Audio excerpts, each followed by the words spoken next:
folks. How are you? Welcome to another episode of the Psychic RoundTable tonight. Now, tonight's topic is going to be basic Wicca Q&A, and it's not just Wicca. It's basically beginning spirituality, but more down a Wicca witchcraft path. So, any questions you want to ask, definitely ask them tonight. We have a couple of really amazing guests on. We are going to have Nico O'Neill, a practicing folk witch and Norse pagan. We are going to have Earl Williams, longtime pagan, but also pagan radio show host, and the guy with all the book suggestions. He's a Sag, so it kind of makes sense. And we also have Gypsy Dunham. She's a high priestess. She is not specifically Wiccan, but she is a witch. Then we're also going to have Thor / Kasumi, who is a Norse pagan as well as a psychic vampire and Wiccan. All right, here we go. First up is Nico. Hello, guys. All right, I am going to go try and debug my FB Messenger so I can send everybody else the links. Yours is the only one that went through. Let's say Chrissy messaged me and she's like, I'm having issues. Okay. Well, let her know it's because I'm trying to make sure she goes on last. I'm teasing. I'm not. All right, give me a minute here. Go ahead. Start talking about yourself. This is basic Wicca Q&A. And what this is, it's not just Wicca, but more beginning spirituality. So setting up an altar, the do's and don'ts, making sure people stay out of danger, but more than anything, making sure people don't get a false sense of superiority when they start down this path like so many do. Fair. You know, the only thing that makes you a better person than anybody else is grace, compassion, kindness, and patience. Exactly. That's it. But anyway, I digress. Go ahead. Take the road. Nico. I am a folk witch. I grew up in a Ozark folk magic tradition. It is not... My grandma would roll in her grave if you called it folk magic, but that's the modern term. And I got into... So I started practicing, I want to say around 12 or 14, and I started in Wicca. I think most people who get into spirituality do start in Wicca. Whether they stay in that or not depends. And then moved through to shamanism, mentored under a Ojibwe woman for a while, and did the shaman thing for a bit, and had a friend who started a Norse kindred and studied with them for 3 years. And that group, or they moved, and then kind of did my own little thing. And then I got fed up with not having any like coven circles, kindreds in our area, so I started one. And I've been doing this now for 18 years. I'm ordained high priest, Reiki master. I've jumped through several traditions and kind of been around the block a little bit. One of my recommendations for people that are starting out is get your hands on any material you can read. Honestly, like every book that you can pick up and read, you will find something valuable in it. I have a ridiculous amount of books. If you can't afford to purchase books, there are plenty of great places to get free resources, like Project Gutenberg. Sacred Texts have free or out of print materials for occult Nico, practitioners. quick thing. Can you please put that in the private chat so I can actually put it up? Cool. Because I want to make sure this is available for people later.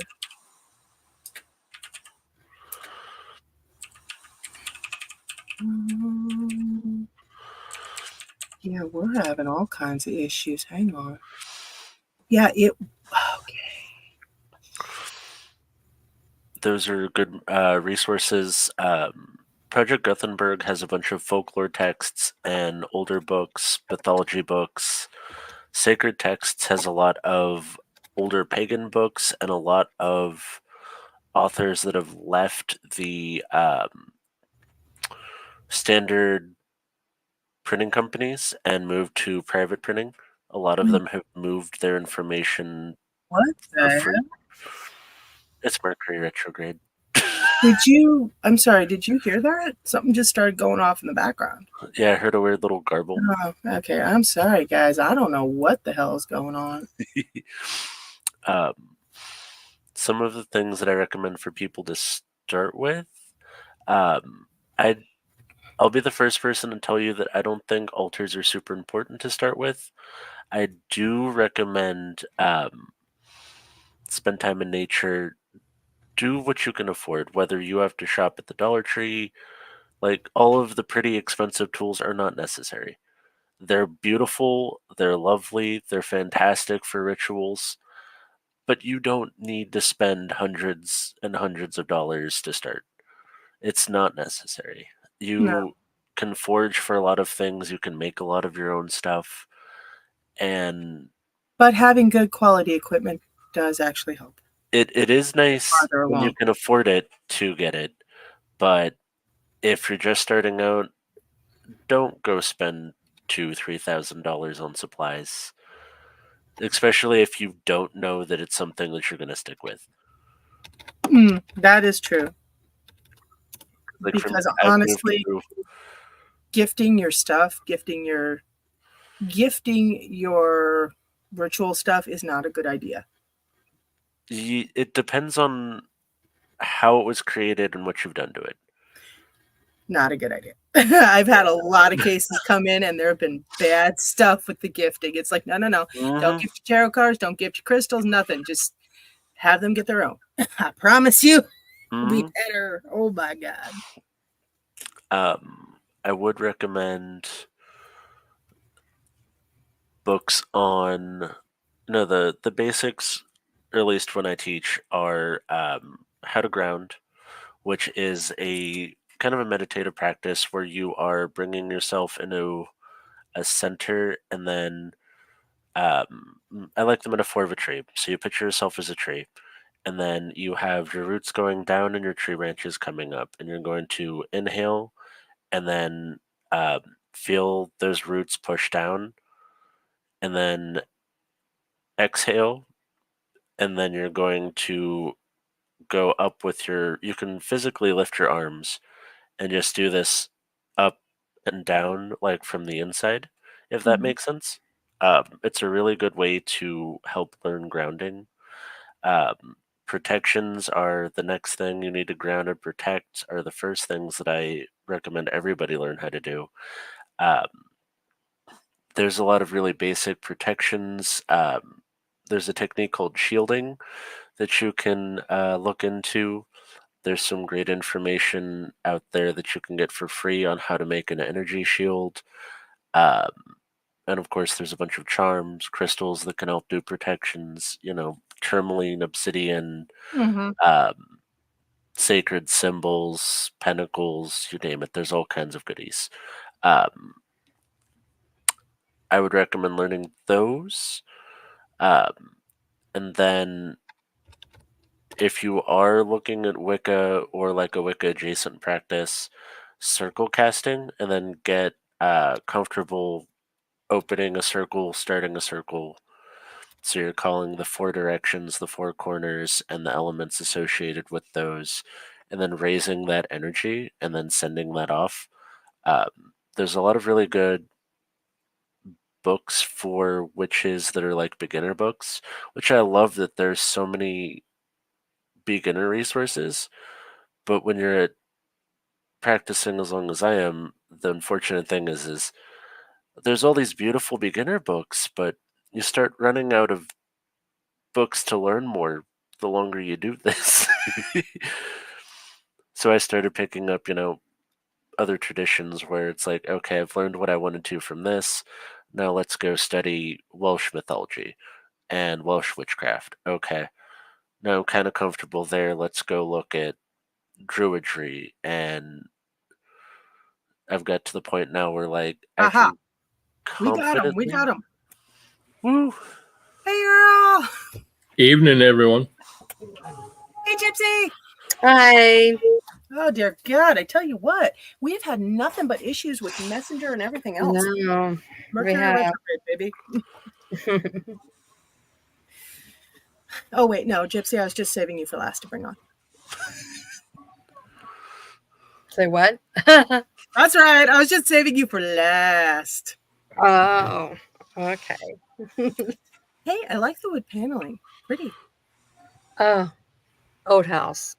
It's pretty. It's nice. I like it. Actually, that looks like a lot of places where I grew up. So very comfy. Very comfy. It's actually my closet, my walk-in closet. So, is it cedar by any chance? It looks a little. what is it? Is this cedar? Looks like it. Yeah, I think it is. Nice. Bet it smells amazing. Yeah. Can you hear me okay? Yeah. Okay, cool. All right. As you guys know, it's basic Wicca Q&A, and this is not just strictly Wicca. It's more witchcrafty stuff for people that have questions, because we keep getting a lot of them. And that's mainly why Earl's on. He is the book suggestion dude. He is like always, he's like, I got a book for that.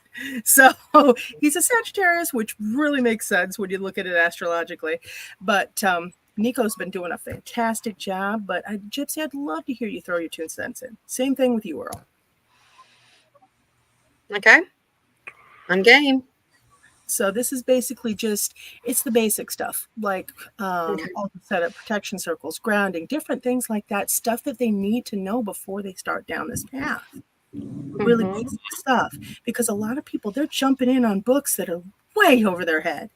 I had a lady walk in. She had a case of a very nasty entity visiting her. She's like, I found this book and I summoned this thing. And I'm like, okay. All right, I'm just gonna you did what? and I'm going to drink a cup of coffee and I'm going to sit down and we're going to talk to my energy worker about this, It's whatever, you have a case, So I want people to actually, and I'm amazed we're not getting any questions. We should already have questions. Weird. Oh, well, it was like that on Tuesday too. So go ahead, guys, just bat the subject around yourselves. Okay. Well, is how I've been into this let's see, I came into the community in 2003. And I mean, I was learning right from the get-go with being introduced to cups right off the bat, then being introduced to books, then the music. And I've come to know that, I mean, with all the work that I've done in the community, being a media rep and a podcaster and everything else I've been doing, I've come to know a bunch of different books that are pretty much written by Llewellyn authors. And most of these that have been sent to me and the people who I've interviewed have all been pre-vetted, and their books have been thoroughly vetted by Llewellyn to know that the information that they are portraying is accurate. There is a lot of books that have been written that do not have accurate information.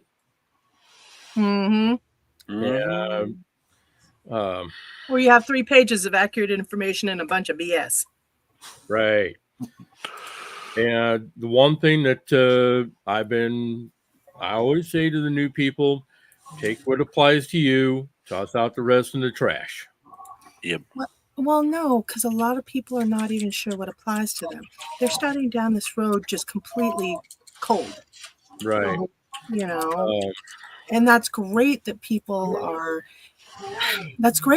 doing this, but guidance is definitely necessary in a lot of these areas. Once you get deeper in, it's one thing to have some crystals or, to say a couple prayers, but they're getting a little farther along and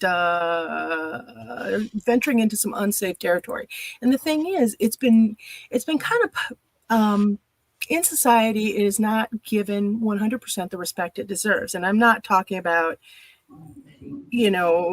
the modern Halloween comedy or anything. I'm talking about, this doesn't have any consequences if I play with this, right? Yeah. But yet this stuff really has a lot of consequences.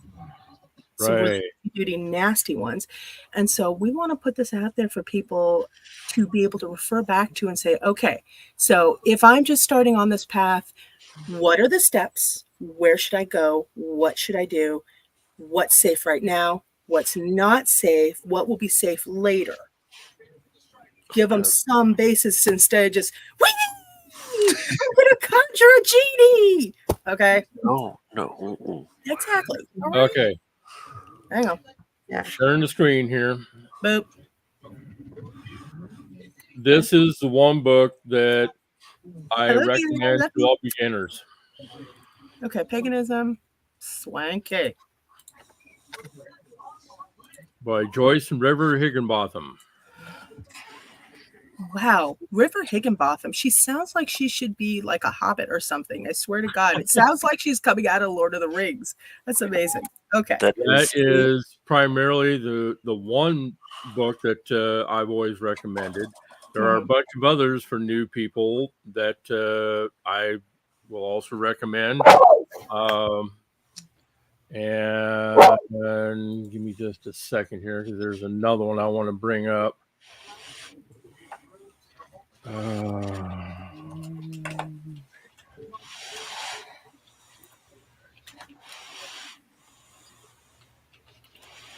Okay. Oh yeah, here we go.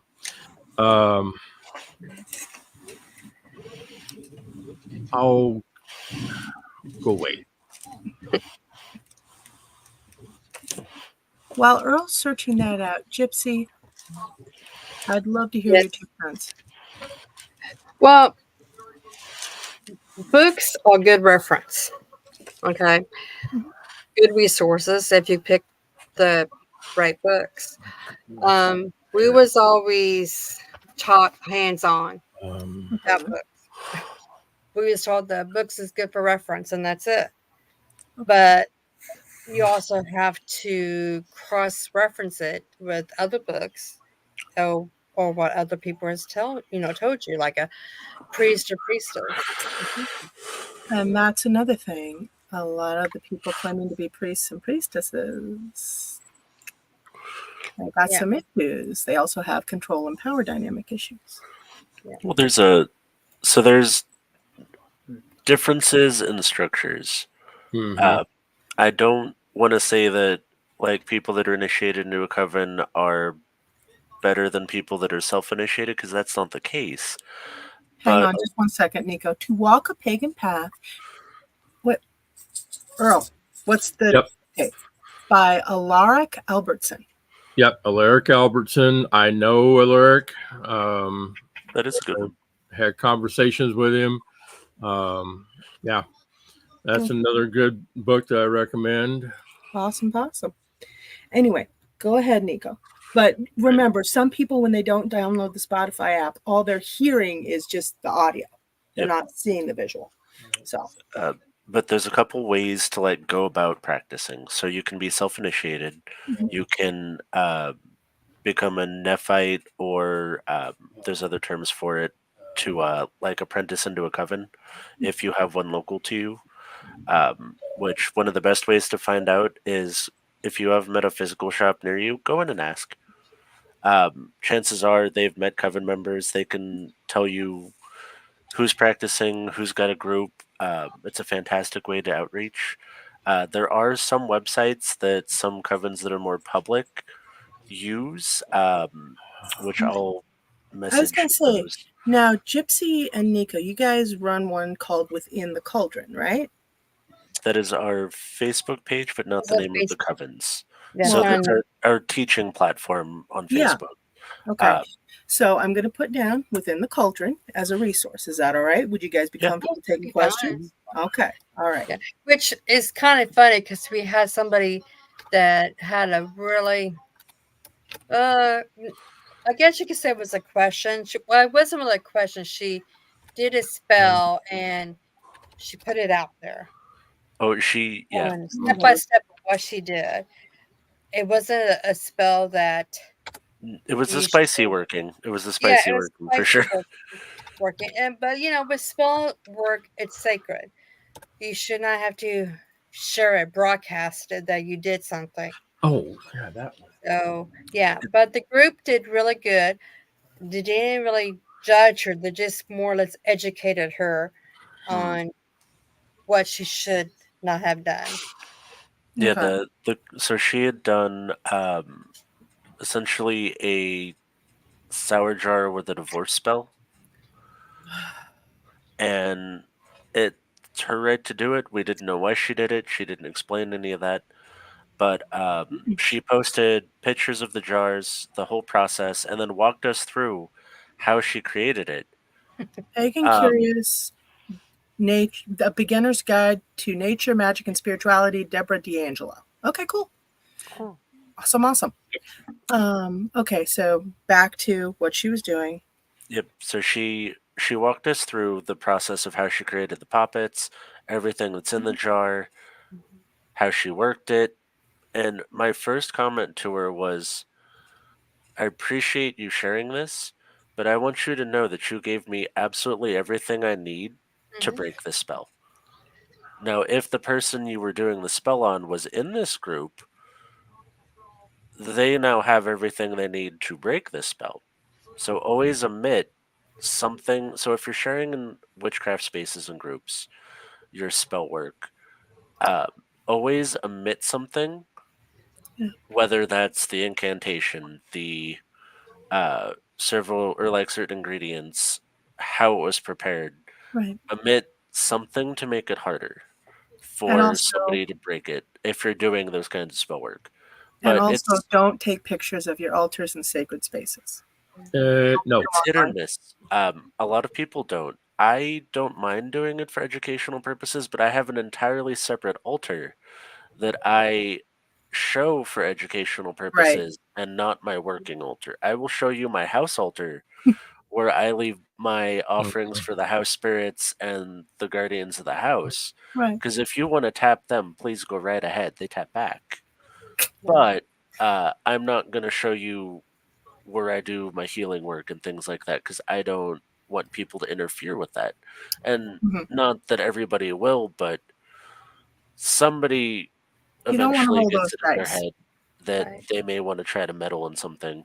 And it's, I even know practitioners that go as far to as they don't put pictures of themselves on social media. They don't, Or their true name or any yep, information. Yeah. they use an alias and like illustrated images, or, this is part of the reason we have craft names. And I mean, this is my name on here, and it doesn't bother me. There's ways to protect yourself.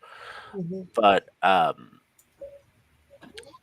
that's part of the reason we have craft names is that when you're working with certain spirits and things, them having access to your name can give them power. Same with other practitioners, which as a modern witch is an interesting dichotomy with social media.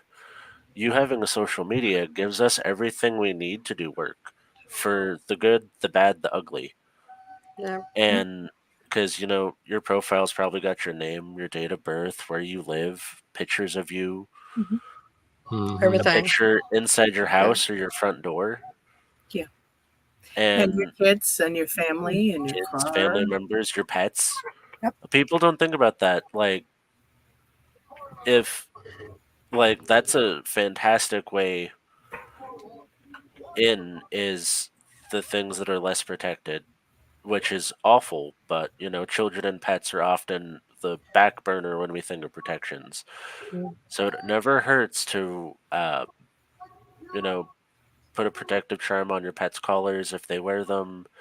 There's protection charms you can put in your kids' shoes. I've seen people draw sigils on kids' clothing tags, like keychains, you name it. There's all kinds of stuff you can do.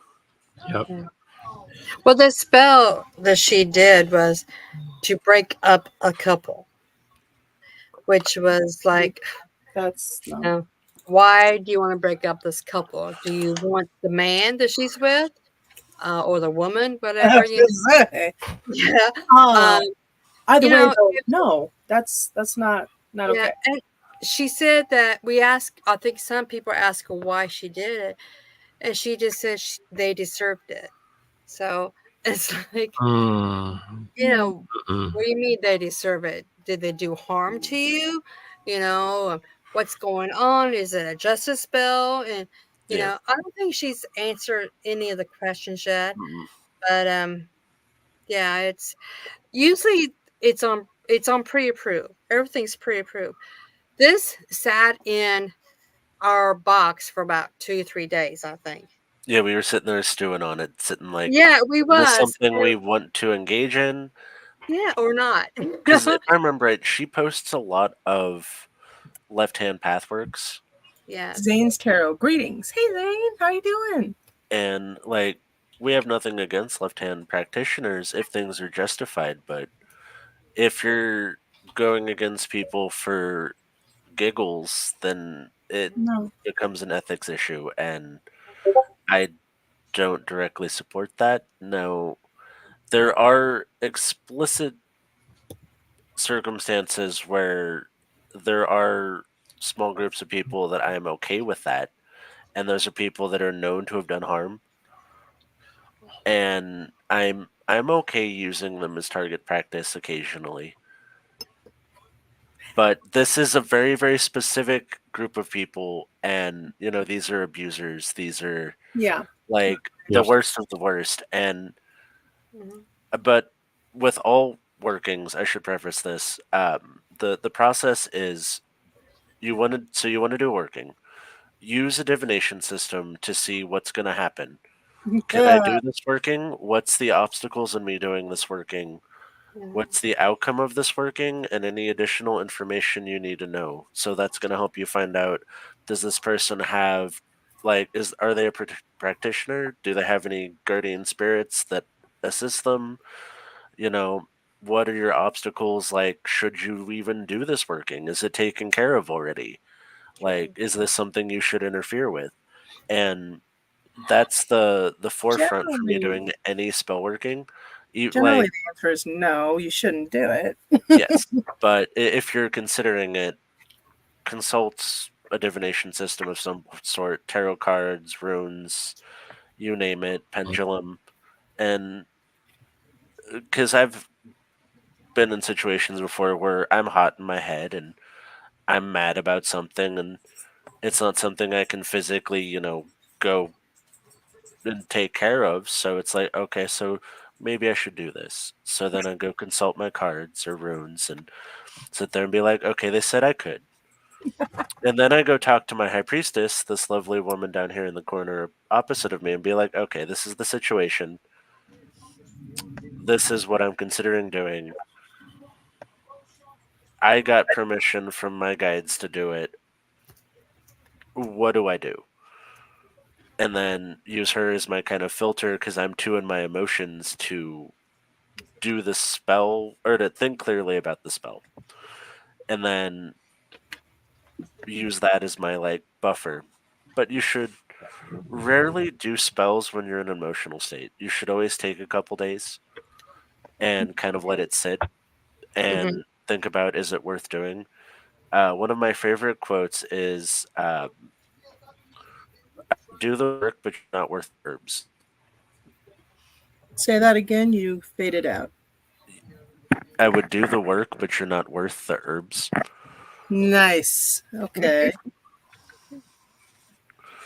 And earlier we were talking about people summoning things that they definitely shouldn't have. So grounding and protections are like the first two cornerstones, and then energy work in my practice, followed by cleansing and banishings. You need to know how to remove something before you're summoning anything. Because Right. if you can't get rid of it, you have no business bringing it in. Right. Nicole, wish I could watch and message people at the same time. Gah. I get that, baby. And if you would hook up that laptop I got you, you would be able to. Okay. So, and we kind of strayed off with the spells, and I know we do stray quite a bit during these talks, but after Tuesday night's talk, I've decided to be a little bit more strict about that because we just got it went not well. So, okay. So basics. protection, shielding, warding, sacred space setup, what's light and what's dark, because that's another thing. A lot of these books and a lot of the internet, oh my God, the internet, love to blend this. They love to tell people that something that is horribly dark is light. It's fine. Don't worry about it. You should do it and you won't have any consequences. So, first of all, let's talk about consequences. That's going to be the first thing. Consequences for what people do. Karma. Yeah. Okay, more than that, because karma is not going to be, it is not even going to make a dent.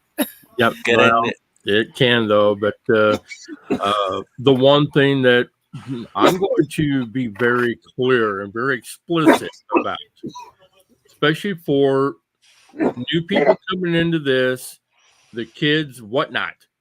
Plus separating out hexes, curses, and all that. Yes. Okay, go ahead. Love you, Nicole. Thank you for joining in. One thing that I'm going to be very clear about is do not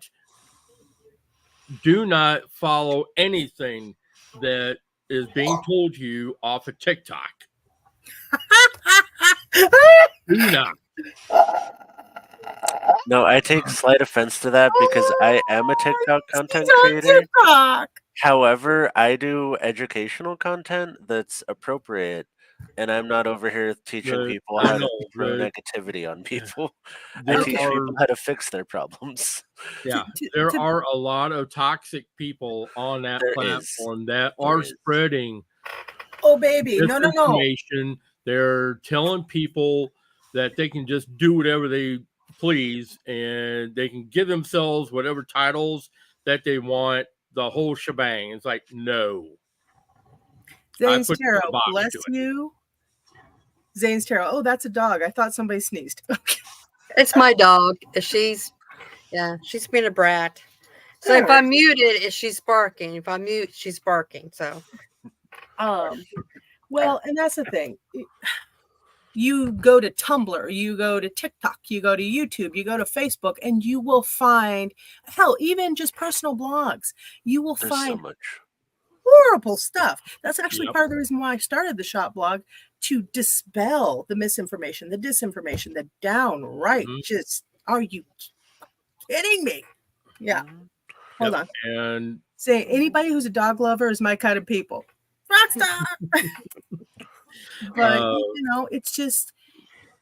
Plus, the old thing that a lot of us are saying who have been into this for a long time is that if you want to learn something properly, pick up a book and read. Well, Earl, that doesn't always work nowadays. Have you read some of the books lately? I know it, but we have got to instill this into the newcomers. If you want to learn something properly, pick up a book and read. A good book. Instead of going by what you're being told online, on social media, on TikTok, whatever, because there's just too much misinformation out there. Yes. Also, Nicole, before grabbing one deity, do lots of research, and many books only mention select ones. Yeah. Very true. Bam. Select ones. That's the reason why I make recommendations on the ones that I have vetted personally that have been given to me by Llewellyn, and those are the only books that I've been recommending. Nicole, verify by multiple sources. Yes, absolutely. Absolutely. May I add that now knowing lots of authors from being the leadership circuit and stuff, a lot of authors I have spoken to, they don't give the complete teachings. They just give the teachings that is in the book. Yeah. See? But you have to dig and excavate. Right. So, books are good only if you just do not stick with the books. Go further, dig deeper, get into other books, get into somebody that knows what they're talking about. Nicole, pieces are always left out. Uh-huh. That Yep. goes back to the thing of I'm not going to teach you the entire spell because then you couldn't do mine. So I'm going to teach you 3/4 of the spell and let you figure the rest out. Ah. And by the way, Gypsy, no, you may not.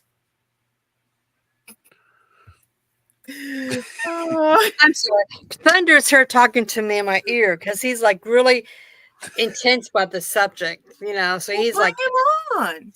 well, he's trying to keep the dog quiet. Otherwise, we'd be. I was going to say, wait a minute, is he naked? Tell him put some clothes on before you bring him on. This is not that channel, okay?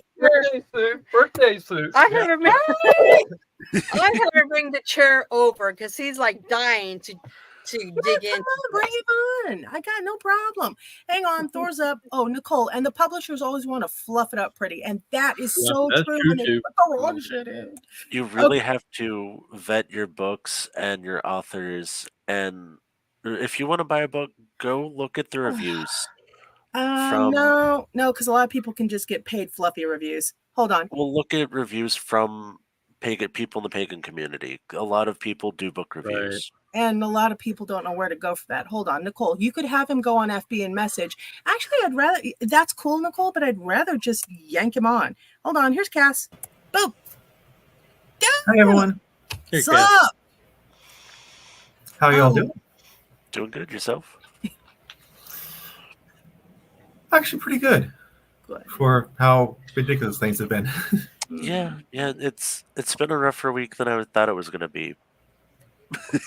Yeah, it was. Yeah, it has been a very emotional week for me. For usually, Mercury retrograde does not bug me. I can do fine. This week, though, I don't know. Just baby, you got to realize it's stacked with a Chiron and a Saturn retrograde plus Neptune. Okay, I mean we're just getting. We're getting beat up here. Yeah, for the people that are into S&M, this is going to be a great time for them. But for me over here, I'm just like, no more. Okay, it's the safe word moment. Yeah, it's the safe word. We promise I don't have fun. Just scream pineapple. Oh, pineapple. I thought it was cinnamon. Okay. Anyway, let's see here. Nicole, you always find mixed reviews, and sometimes you find people that like to toss heat on the author versus stick to the content. Thank you, Nicole. And that's why I wanted you talking about that happens too. Some people just don't like certain authors. Some people just like to do this to be dicks. That too. I know a couple of people like seriously. that. I mean, damn. Hold on. Zane's Tarot, what is retrograde? I hear that word thrown around a lot. Oh. All right. Retrograde is when a planet's energy seems to move backwards. Physically, it's not, but when a planet's energy inverts on itself. So normally Mercury is all about communication, right? Communication, travel, some business agreements. But when it retrogrades, all of that becomes chaos because it becomes its more shadow side trickster form. Yeah. And in the on the more physical side of it, it looks like it's going backwards in the sky because it's entering the crescent of its loop around the sun. Bingo. Judy Zeitz, I can't find Project Gutenberg. Do you mean Project Gutenberg? Nico. Yes, Project Gutenberg, sorry. Oh, nice. Nico just answered you. So awesome. And Nico said yes, people. My mentor, Judith Boss, actually helped create and contributed thousands of books to that project. Oh, wow, that's awesome.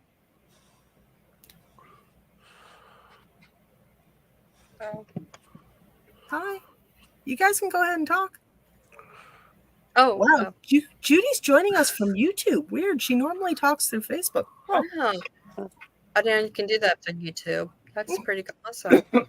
I broadcast live to both YouTube and Facebook, and then I put the episode on the Spotify channel. But I'm going to slowly start closing the videos off on YouTube and Facebook, so people are slanted more to the Spotify because it's just getting really super glitchy. Hold on. Well, the hard part about that would be we wouldn't be getting live comments. No, the older ones, the older programs. Oh, okay. And yes, there is a way you can do live comments on Spotify. I was saying you can stream to Spotify, but I was like, about like this on regular, No, normal. every week it's going to come out live, but more and more as we go farther, I'm going to start helping people to switch over to Spotify because Facebook is just too glitchy. It really is. Zane's Tarot. So the retrograde is like part of the dance. Yes, it is. It's just a really challenging part of the dance. Like it's when the music quickens. Part of the cycle, but it Nicole, sucks. I keep it open. Yeah, no, the retrogrades are just they can be really rough depending on where you are in your life, how hard it hits you, if it's your ruling planet. Okay, so for all my Virgos and Geminis out there, I am so sorry. I love you all. This retrograde is going to kick the ever-loving God out of you. Yeah, but it does end. And if you guys are wondering why you hear Mercury retrograde so often and like why people like it's more common to hear about it is because Mercury has the quickest rounds, so it enters retrograde like every other month almost. It's 2 to 3 times a year, and then anywhere from 3 weeks to 3 months. It's like once a quarter. Bingo. Yep. Zane's Tarot. I am the Sun, Leo. Yeah, generally the Sun. Yeah, Sun's not going to go retrograde, but you're going to be extra sensitive to like solar storms, solar flares, solar eclipses. Things like that. Which we just had over the weekend. We had a huge solar flare hit over Sunday. Sunday? I thought we just had one about a week ago. We just had another one on Sunday. We had the aurora over Nebraska here on Sunday and Monday. It was pretty, but I had a migraine from Hades. Ooh. I had one yesterday. Yeah. Yeah. Like I said, this week has been pretty emotional for us and headaches. And Literally, like all the weekend was. Where's this coming from? Well, the retrogrades for Virgos, it's doing some interesting things. You're getting exactly what you say. So be very careful with what you're saying. So this happened to my biological mother. She said she needed a break. She's been through the ringer, and she's like, I need a break. She tripped over a rug and broke her kneecap in the grocery store. Well, now that's a break. She got a break, and she's sitting there like, she's also a practitioner, and she's sitting there shaking her head like, that's not what I meant, but fair, but also why? Okay, hold on though, Nico. Now, is that for all the signs or just Virgo and Gemini? Virgo specifically. Gemini are getting hit more with the emotional turmoil side of it. Virgos are having the issues communicating, and then the things they are communicating are coming to fruition. Well, you know what? They have a sharp tongue right now. And I am going to tell her that she needs to say constantly, I want my daughter to get $5 billion. Oh, yeah. Yeah. Well, we only have Mercury's only retrograde till what, the 28th? Exactly. She needs to get on it. All right. I'll let her know. Oh, why can't it end like 2 days earlier? Why? My ultrasound's on the 27th. Nicole, headache since last night. Yeah, I know. No, I had a nasty migraine I had to work through last night. That was horrible. 27th. Oh, yeah. I was out the last 2 days from work with a migraine. Oh. I told my husband to turn the birds down outside. Did you get the full-on nausea too? Where you were just that was Monday. Monday I had the entire left side of my head was searing, and then I had nausea, and then knocked myself out, and then Tuesday morning I had the ocular effects, and then like sound and light sensitivity. So I had one eye that was like fuzzy with lightning bolts going around. It was so bad. My son, my little ball of energy son, was like, Mama, lay down. Mama, sleep. And I'm like, I gotta keep working. I'm on deadline. As I'm like making inchworm progress. But I did finally make some good progress. But then I passed out. He is out there noisy right now. He is. Arthur was definitely right. I should have just slept. Nicole, cicadas are noisy. Yeah. But trying to get back on topic, I always recommend research the history of witchcraft. Research, look into the different pantheons and the different cultures to get a context of the deities and their frames of like what's going on during the time, and look at the different mythologies. And then when you find a mythology that you like, research into that pantheon, because each culture has different base practices. So, we have the Celts, the Norse, you have the Egyptian pantheon, Greek pantheon, Roman pantheon. There's Thai, Hindu, Buddhism. There's so many different places to look. And there's nothing wrong with, I recommend just go through and read the myths. But one thing I will say that people are real good about doing right now, do not ignore the negative aspects of any deity or pantheon for the positive ones. You have to know all of what you're getting into. That is something I see so much of. Oh, well, no. Your goddess literally eats babies. Well, there's a lot of aspects to look at. That doesn't matter. That's not the part of her I worship. I'm like, yes, it does, because all that energy is going to come to you.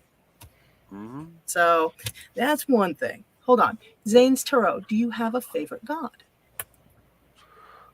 Well, most of us have a patron. Explain the difference between patron and favorite. If patron is like the one you worship a majority of the time. It's who you dedicate time to and who you're devoted to. Whereas, favor is kind of more. That one's cool. Yeah. Yeah, that's a good way to describe it. Just enjoyment. But a lot of times they are one and the same because, there's a reason you chose them. But it can be ambiguous too sometimes. Because for my patron, I say my patron is Freyja, but my goddess that I worship is, to me, Freyja, Hecate, Gaia, all of them. It's an all-encompassing. So you worship the aspects of the divine feminine. Yes. And then, okay, yeah. The just triple moon goddess generalized. And that's specific more towards Wicca, where they worship the aspect of the divine masculine and the divine feminine, whereas other traditions work with the personifications of the gods as beings themselves. And there's different, sometimes people will work with like a married couple or a singular god or goddess, and that kind of varies. A lot of what I hear is that if you worship a god that comes in a pair, so like if you work with Hades, Persephone may follow, things like that, where like if they're married to somebody, their partner may show up in your practice sometimes. Or someone fun like Janice.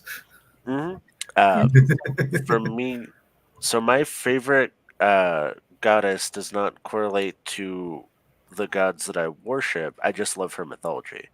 So my favorite goddess is Aranbod. She's the Welsh goddess of the moon, and her mythologies are just absolutely beautiful. Her imagery is stunning. But I'm a Norse pagan, so I am dedicated to Freya and Freyr, which are the twins, and they are gods of nature, fertility, love, witchcraft, and Ýr, who's the Norse goddess of healing. Now, she's a minor goddess, but her other aspects and other pantheons are like Asclepsos, Apollo to a point, Hygeia. I don't know who the Egyptian god is for healing. Yeah. Wait a minute. That would be the scorpion one. Yeah. So Egyptian mythology is the one that I'm kind of sketchy on at best. Zane's Tarot. My favorite god is Poseidon. He's always given me good counsel. I'm also close with Aphrodite, Belial, Asmodee. Those are not gods and goddesses. Those are demons, baby. Bartzabel, Ganesha. He's the Hindu, Thor, and Belial, Asmodee, and Bartzabel. Huh? So that's on the left-hand practitioner side. So they refer to the beings that they work with as the infernal divine. The infernal divine. Okay. Yep. So the people that work on that side work with them like we do gods and goddesses. It's an interesting practice.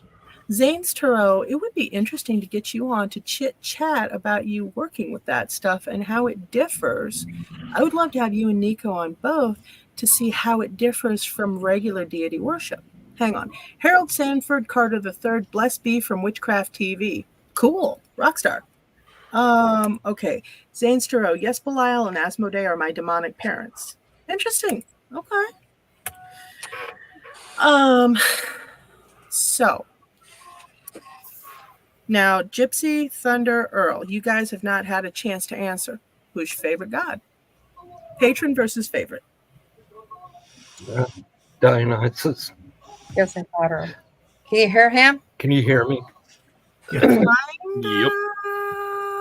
Yeah, it's like a little muffled, but it's Honest. You're good. All right, you know Thomas. what? I'm going to have to send you guys microphones, aren't I? One for each of you. I had the same problem when I had Hallie and Doc on because they were like sharing the microphone. But when we was first learning the craft, we was not allowed to say name of a god. Okay. And the reason is that the gods choose you, you don't choose them. Right. true. So, Thanks, you Toro. I could answer any questions you have. I will switch my laptop type faster.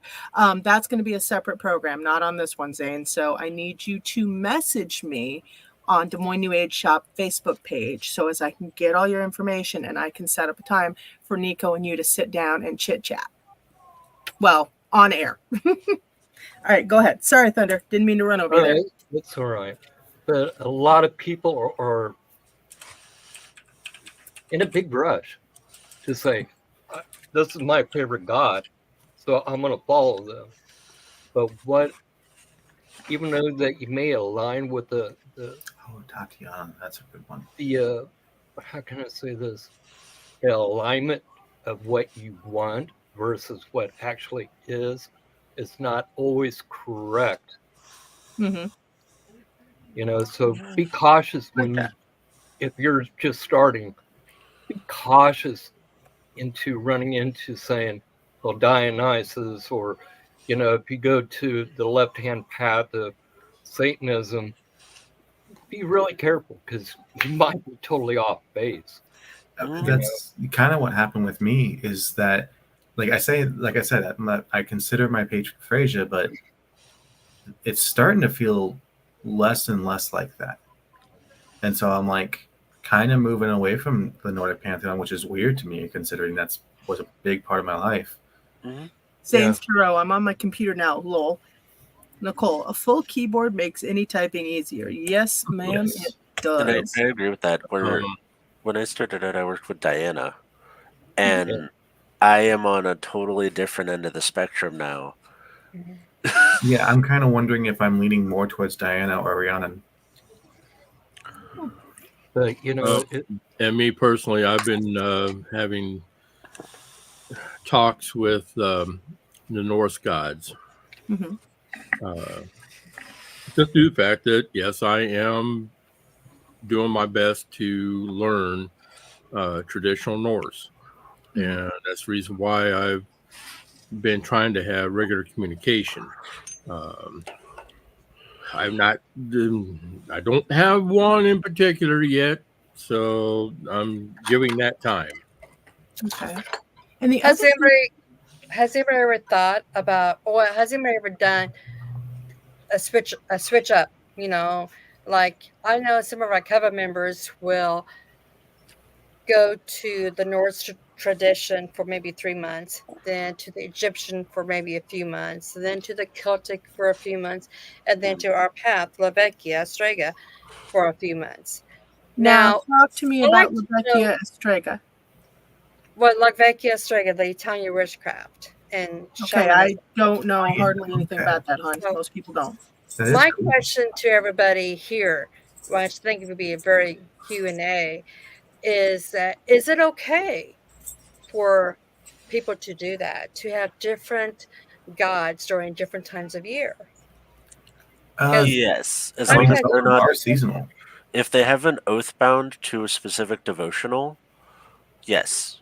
Now there are loopholes to get out of devotional work, where you can terminate working with certain deities, but you have to do divination and find out what those end terms are.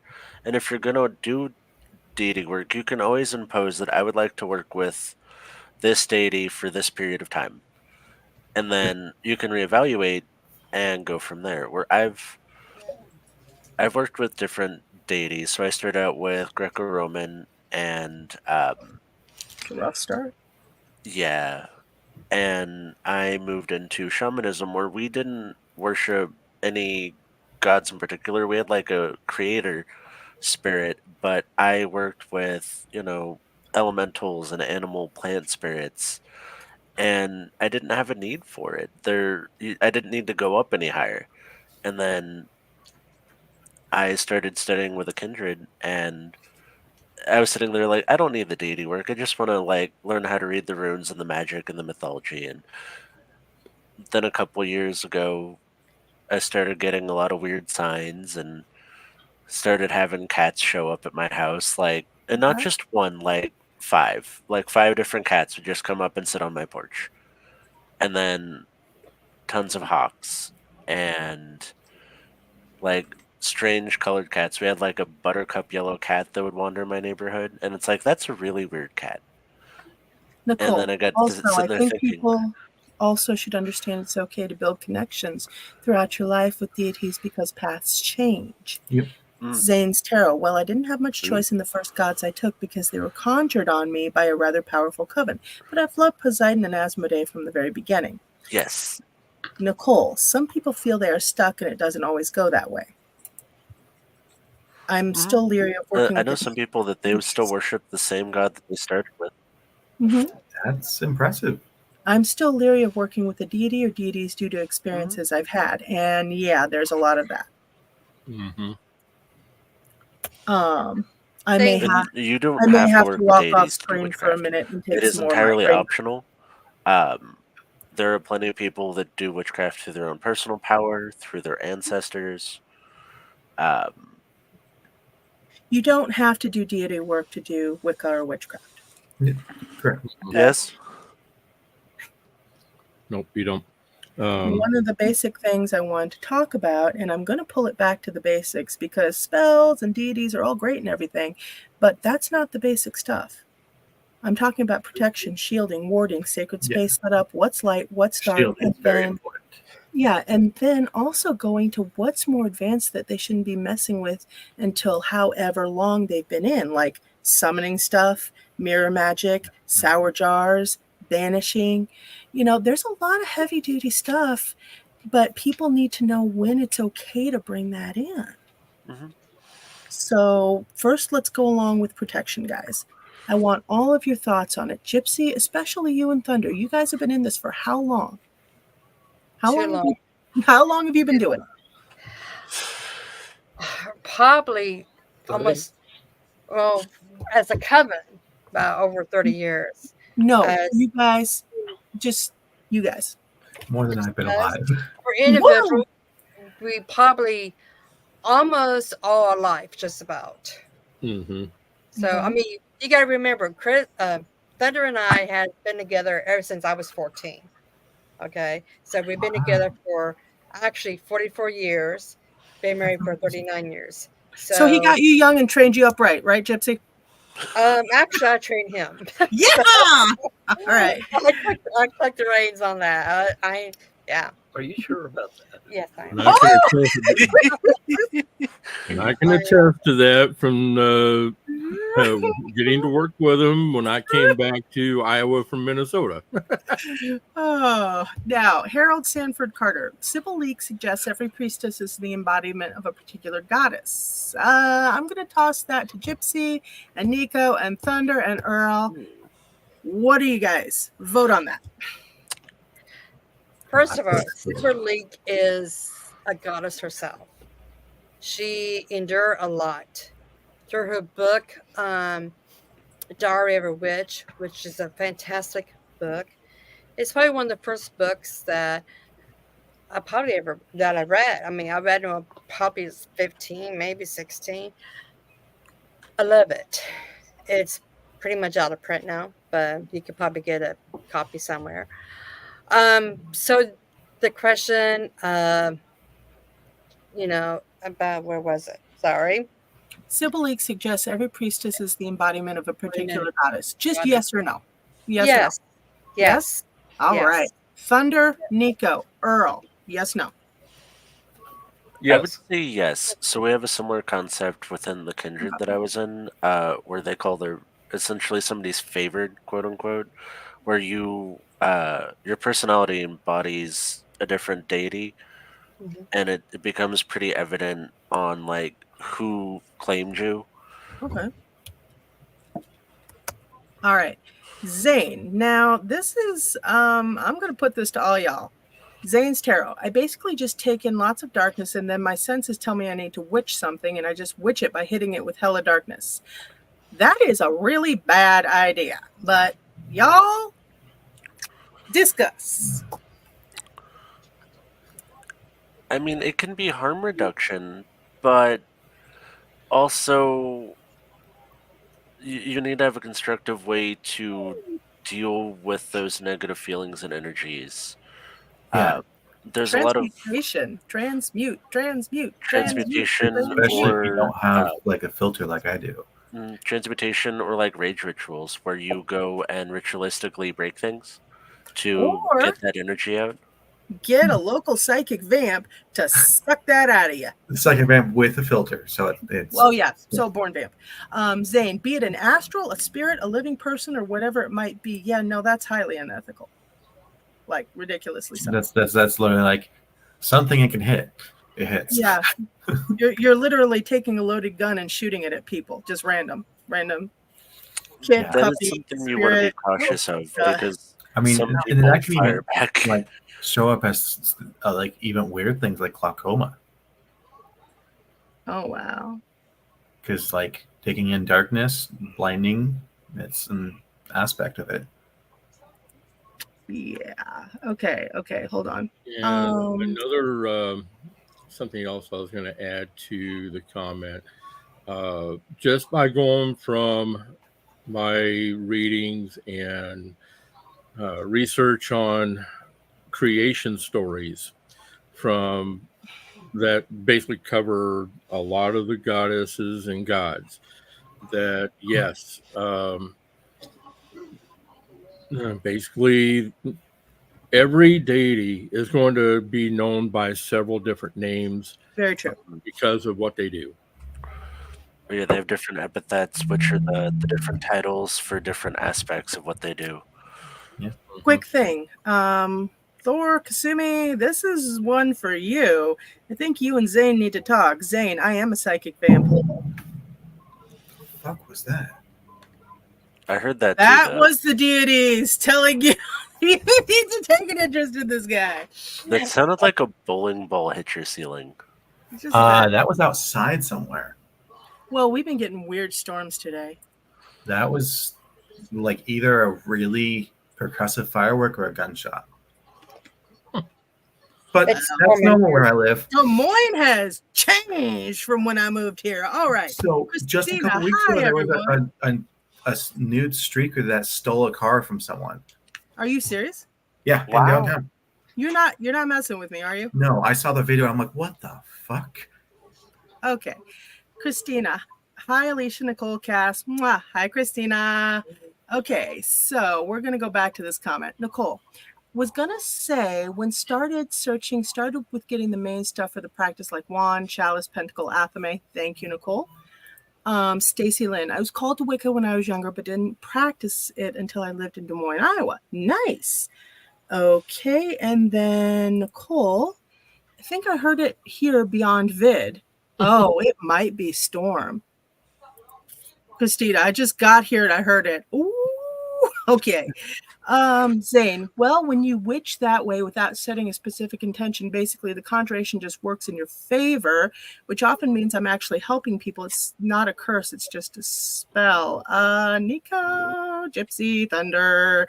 And So, then from the energy work standpoint, so you're letting loose a chaotic, like, blob that Daka, you haven't assigned anything to, but is filled Daka. with malicious energy. Daka. Oh, and so, well, that I mean, to start with, that's kind of unethical to start, but um, Oh, hi. Hello. ooh, You okay, that man? is a very loaded. Define okay. That's a relative term, right? I know. Very flexible definition of okay. It's been going on these past couple of months. No worries, babe. I mean, we can't control how you practice because it's your practice, but Actually, you know just of what? that, because you If you- may hit people's reactive shielding or True. worse, Or a reflection spell. or even somebody's guardians. Yeah. Like Yeah. the people that found it- aren't even practitioners This is are interesting. protected by guardian spirits and things, so you have to be cautious. I'm one of them people, actually. Mhm. I was gonna say, Matt, would you like to introduce yourself? Matt is from DPART, and he is our paranormal investigator of the group. And I'm retired. I haven't been out in the field in a long time since we owned the school, but yeah,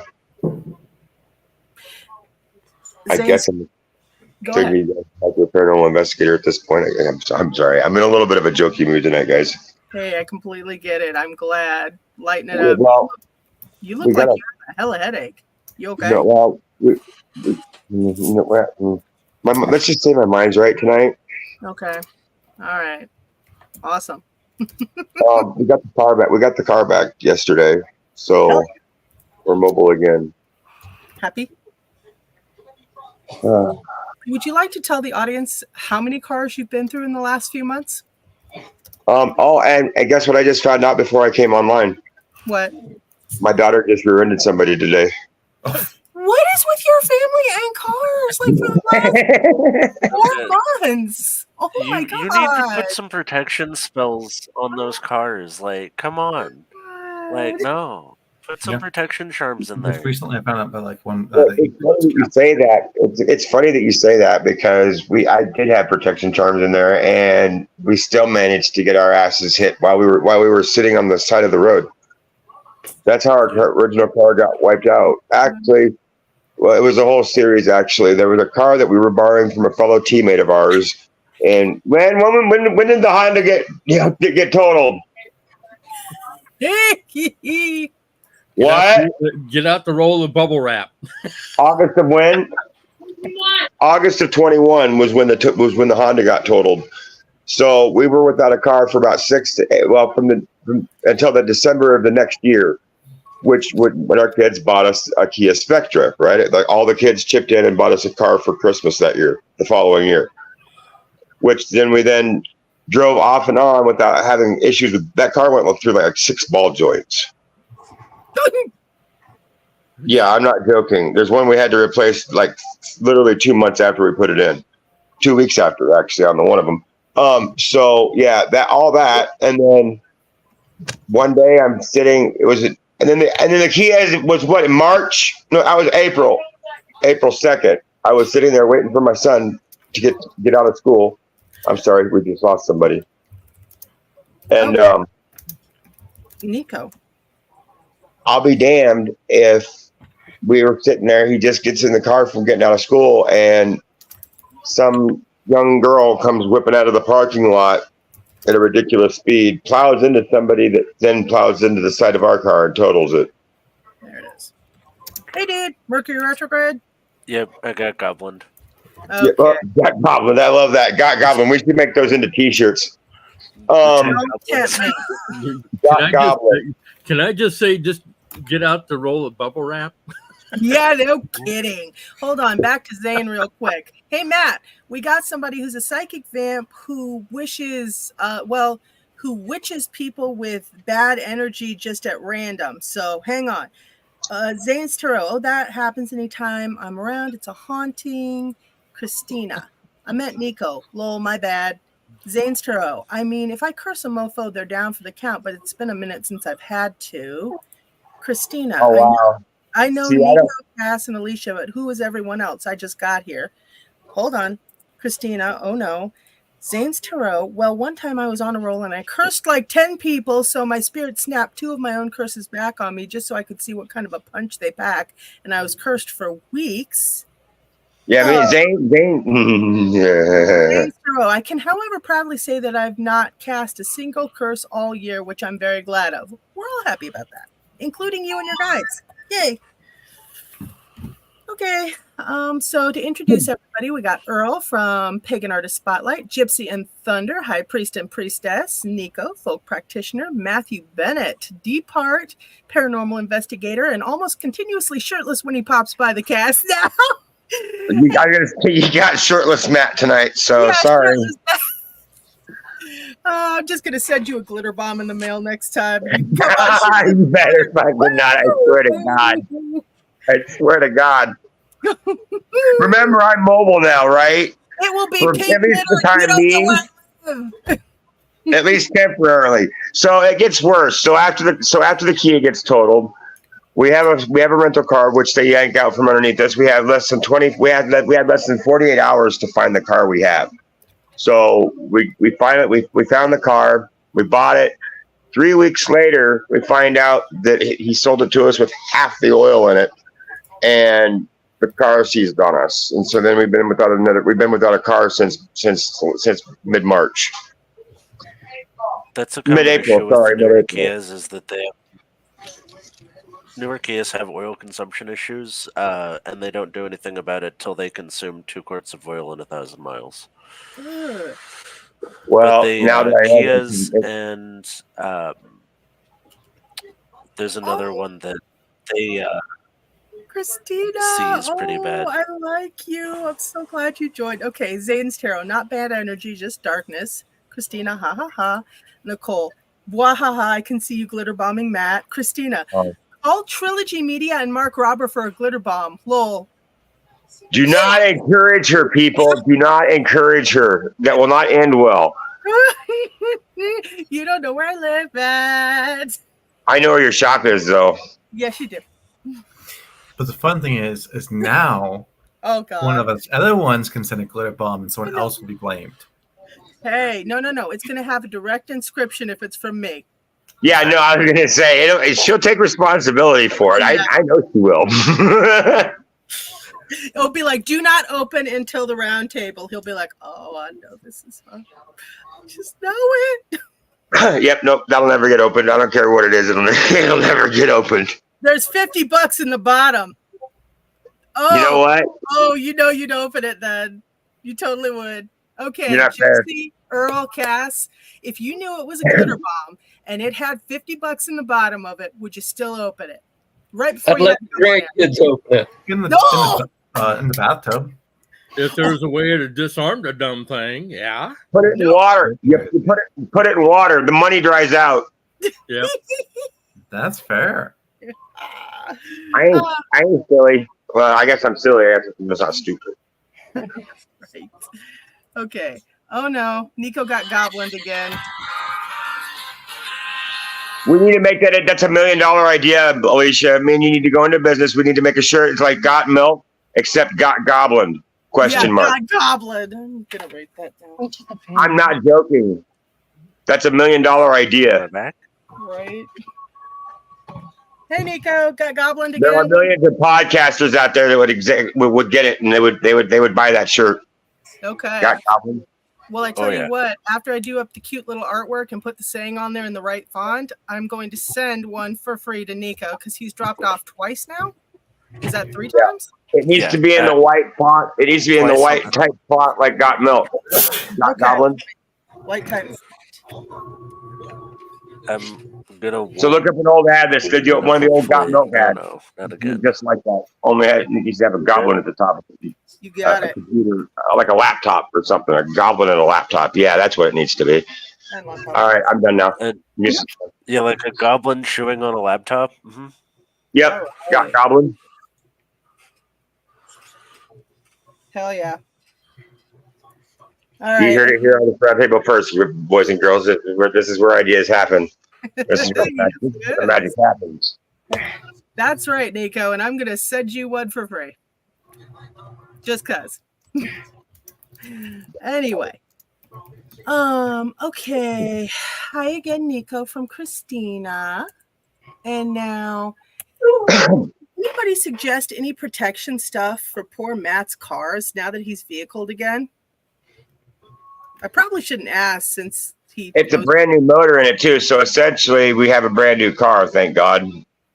Okay, guys, any protection charms, anything? There was one I Bubble just wrap. learned about recently. Bubble wrap. Earl's still on about his bubble wrap. Cat whisker. Bubble wrap.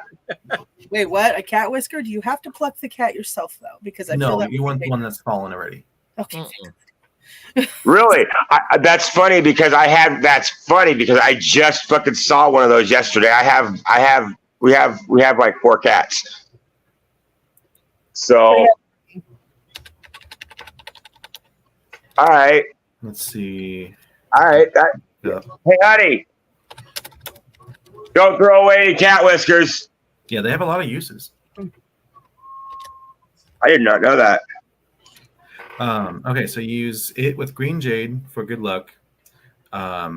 Keep one with you for obstacle, but a whisker with a piece of malachite in your car to help avoid accidents. It has to be malachite. Did it have to be malachite? God damn it. Yes, it does. I've got a spare piece. That's the expensive green stuff, right? Exactly, and I've got a spare piece. Ha! Do you? Yes, but I'm not going to give it to you. You can earn it. By what? I'm already on your show shortlist. Yeah, I know, right? Zane's Tarot, you could try feeding on the car vampirically. Interesting. Stacy Lynn, what's a glitter bob? They are. You don't want to know, Stacy Lynn. You don't want to know. You don't want to know. A paper towel Working on the earth. that is spring-loaded with a little platform in the bottom, and then it's stuffed with glitter, like a pound of glitter, and then it's got a cap on it, so that when you open it, the glitter pops out like a confetti cannon, and it goes absolutely everywhere. And as we all know, glitter is the absolute worst thing to get out of anything. It's the herpes of the banned in creative my world. house. It's the herpes of the creative world. It never goes away. Yep. No, when I was about to get let go from a job, one of the jerk bosses, I decided to glitter his desk. I glittered everything, and I mixed it fine glitter and thick glitter. Dude, he had a fairy trail going everywhere. I loved it. He's like, I know you did it. And I'm like, I've been right here the whole time. I don't know how you know I did it. We don't even have cameras in that area. You know, everybody hated this dude, and there was a good reason why. But what also happened, what ended up being a cute little side effect, nobody knew where this guy would disappear to for hours on his work shift. Goes the old adage, nobody seen me do it, I didn't do it. Bingo. But no, and so people were able to actually follow him using the glitter trails. It's like a little fairy. That's hilarious. Such an asshole. It's like having a. I love you, Alicia. You're awesome. A radioactive tracer. What? It's like having a radioactive tracer on you. Bingo. It is. You can't do anything about it because the shit just gets on everything and it gets everywhere and it just does not get. I have a shirt that has like glitter on it, and it's especially if I'm wearing my fishnet sleeves because it grates on it a little bit and gets more of it on my arms. Oh yeah, I had a glittered table And of course, that I had to use for some sort of event once. my eyeshadow That has glitter stuff in it, got so- everywhere in there my it goes again. system, Nico. my audio system, everything's like shit. Zane's Tarot, you can feed on an object the same as you can feed on a person, and the more you feed on it, for whatever reason, it has less problems. I used it to fix a few things. That's interesting. All right, Nico. Start. Not Nico. Sorry, Zane. Start feeding on the car, then Zane. Go for it. Yeah, Christina. Any Yeah, recommendations on pagan and witchcraft books for someone who is slowly getting into the practice? Someone like me. Actually, we just did them earlier, but Earl, Gypsy, Cass, Matt, anybody who wants to do it again, go for it.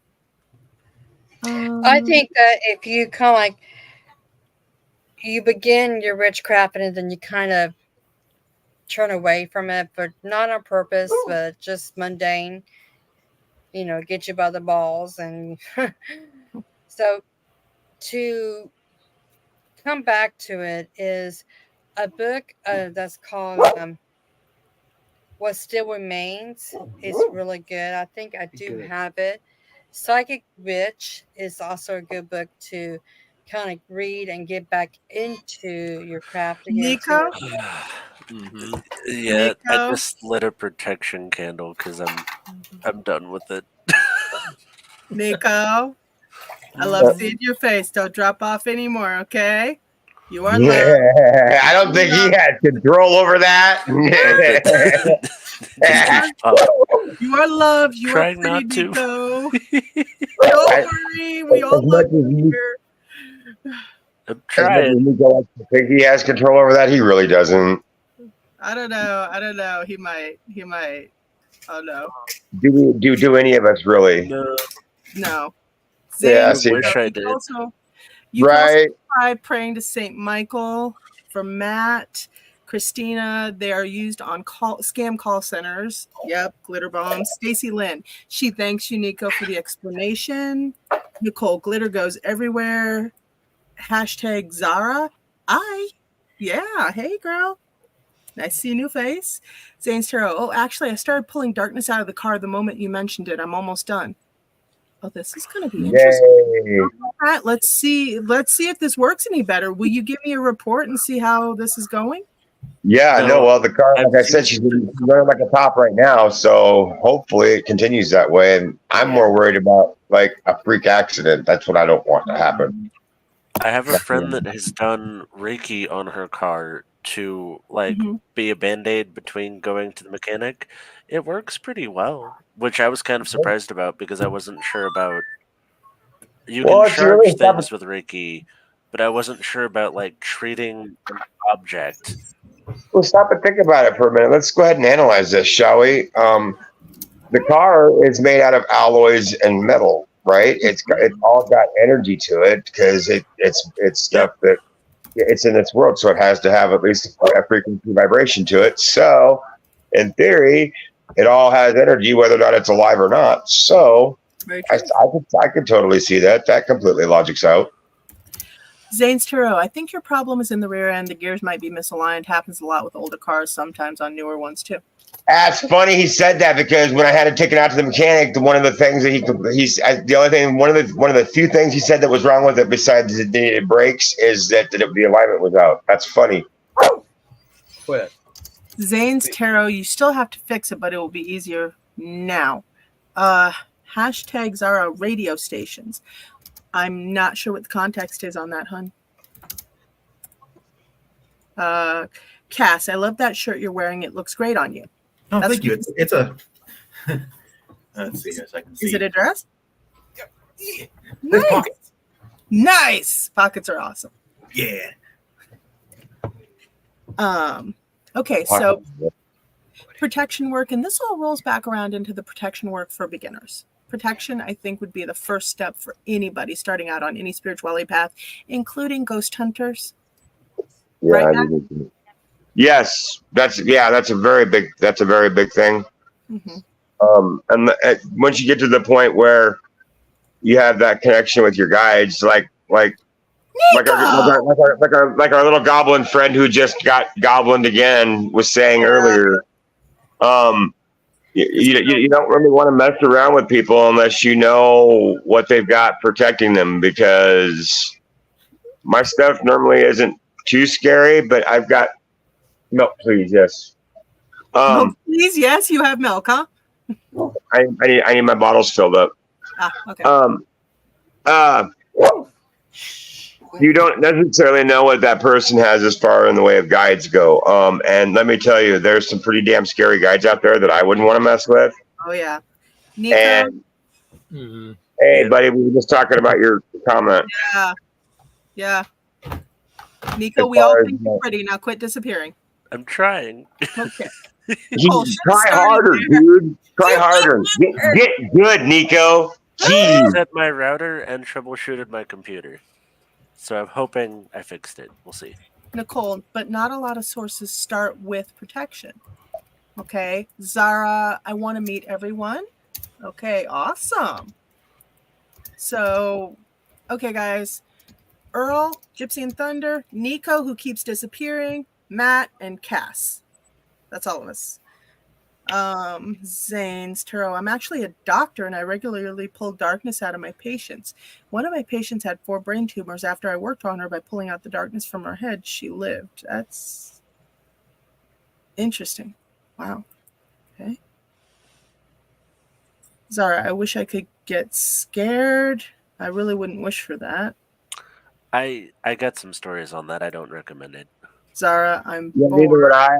I could tell you some stuff that would make you crap your pants, and it's all real. Zara, don't worry. I'm going to be holding another ghost stories night, and Matt, that's one I want you to come on for. Fully. Okay. Ghost stories. Okay, I could lay down some old war stories. Okay, Zara, try me. And she's like, why not? Okay, yeah. I'm gonna leave this in Matt and Cass and Nico's hands. Well, that wasn't really a topic for the night. No, it's really, really not. And we're gonna have to go back to this. Nico, I'm actually going to be talking with you and Gypsy and Earl about this because this really just needs to be out there in print. What topic's that? Basic Wicca Q&A, where people should start. So protection, warding, shielding, sacred space setup, what's light and dark, if they should be messing with summoning and mirror magic right off the bat, which no, they shouldn't. And all that stuff. Because if even at all, God, if even at all, I'm one of them people that steer away from that kind of stuff because I've had to deal with some nasty shit as a fallout from it from cases. So I just have a tendency to steer clear of that shit. Yeah, I know. But there are people that do it willy-nilly, and they... Yeah, I'm not saying it can't be done responsibly. I'm just saying that I've just dealt with too much stuff. I've got a little bit of PTSD with it, so I just... No, right, me too. Oh, I feel it. I had a possessed doll that was a fun experience. Oh, you know what? You brought that doll in here. I did purchase that doll. I did open that door myself, but I paid for that. There was an object. Okay, so one of my mentors, well, he wouldn't call himself a mentor. It was he's a facilitator of knowledge. Mm-hmm. He had sent a key, an iron key, for protection to a friend of ours. He didn't open it for weeks. The day he opened it, George got into a horrible freak accident. There was a deer in an area where there wasn't ever a deer. He's lived in Kentucky his whole life, and this stretch of road he's driven millions of times over the course of his life. Never seen a deer there once. One night, 2 weeks after, it was 24 hours after Chuck opened the key, because he opened the key that day, and then George got into that accident that night that damn near killed him. So I said nothing to fuck around with, but so the lesson there is be careful even what you're doing on when you're trying to help people and send protection stuff, because you don't know what people have guarding, the other side of things, what they're capable of and what they can do. You know what I'm saying? Because the repercussions didn't happen until after that key was open and placed. Well, and sometimes the best curse is freely given under a gift. And sometimes when you have other people doing work for you, you don't know what they're doing. Well, that's true, but in a case like this, it was people who trusted other people impeccably with their lives, and the level of trust that was between George and Chuck and me. Okay, we're getting way off topic here, guys. We need to be covering how beginners can shield themselves, how to ground themselves. This is a protection story. That's why I mentioned it. Discussed. Well, I wasn't trying to. Don't worry about it. Believe me, Matt, you liven things up, and I'm glad. And apparently we have some interesting comments, which I'm not even going to be putting on screen at this point. That was what I was trying to get out there to the new people, is to watch how you're both doing your protection for yourself and other people. Because if you're trying to protect other people too, for newbies, Mm-hmm. you got to really watch what you're doing, because you could get messed up by whatever it is you're trying to protect somebody against. Is my point, I guess, was why I brought that story up. No, I completely understand. So for anybody starting down any metaphysical, new age, spirituality, Wicca, you got to go protection first. That includes shielding, warding, grounding. I would definitely advise a sacred space setup. If you want to call it an altar, that's fine. For me, I just call it a sacred space. And then, you got to know what's light, what's dark, and what's too advanced for anybody who doesn't have at least, I don't know, Gypsy, Nico, Earl, would you say summoning, mirror magic, anything like that, sour jars, cursing, hexing, you need to be in the practice for at least 5-7 years before you even mess around with that. Would you agree with that? I mostly agree. Say again? I agree. Okay. Yeah. For summoning anything. Oh, also, how long in your practice before you start in on the deity work? Can I give a quick answer to that? Always. Yes, Matt. I guess I want to throw it out there that you start looking into this path. Usually you end up finding this path by spirit direction.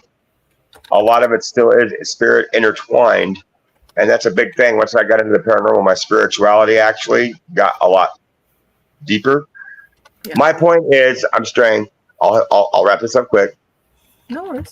Follow your gut. Follow where you're being led. So that, in response to that question, how do they know they're ready to start doing that particular summoning? Or follow your gut. If signs are pointing you towards that, then more than likely that's probably what you should be doing. Mm-hmm. But if you're trying to do something and stuff is working against you and it's not flowing naturally, it's like working extra hard for it. Don't work too extra, because that may be the wrong path you're trying to do. Watch the signs around you. That's a big thing as far as what you're ready to do and what you're not ready to do, what path you should be going down, what magic you should be doing, all of that stuff. Well, and Zara, spells can be very real.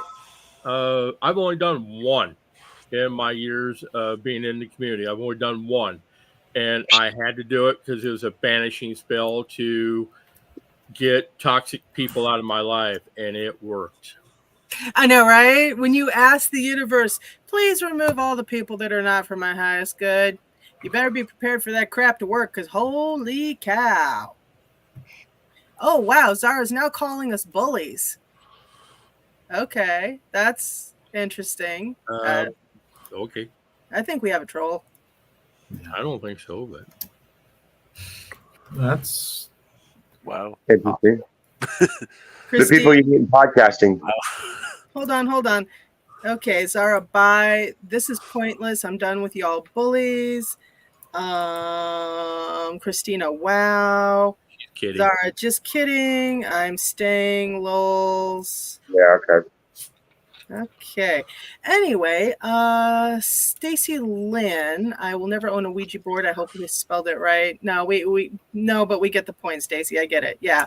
And a Ouija board is another thing that really people dive into the deep end on that one, and they have no clue what they're doing. And then if they don't get the bad consequences, everybody around them does, even neighbors with the baby down the block. The Ouija boards are not a toy, and if I could ban them from sale, I would. Well, it shouldn't be banned for sale. They should be. That's one of those things where somebody needs to be able to prove their intent, I think, before they get one of them. Because in the right hands, Ouija boards can be an amazing tool. It's a tool, just like anything else. Whether it be a spell we're working or an intent we're doing or a manifestation that we're trying to do. No, but the thing is, Ouija boards are an open door with no fetter. So people they are. Put that filter on them, Hang on, Christina, I'm not going anywhere. Mwah, and we love you, Christina. Zane, Sarah, okay. Oh, wow. Zara says, I probably get karma from this stream since I'm being annoying. Anyway, Okay. Zane's Tarot. My buddy has a Ouija board tatted on his stomach. Nope. That has interesting implications. And I am not exploring that any further. Yep. Yeah, I was gonna say just nope. I'll say no.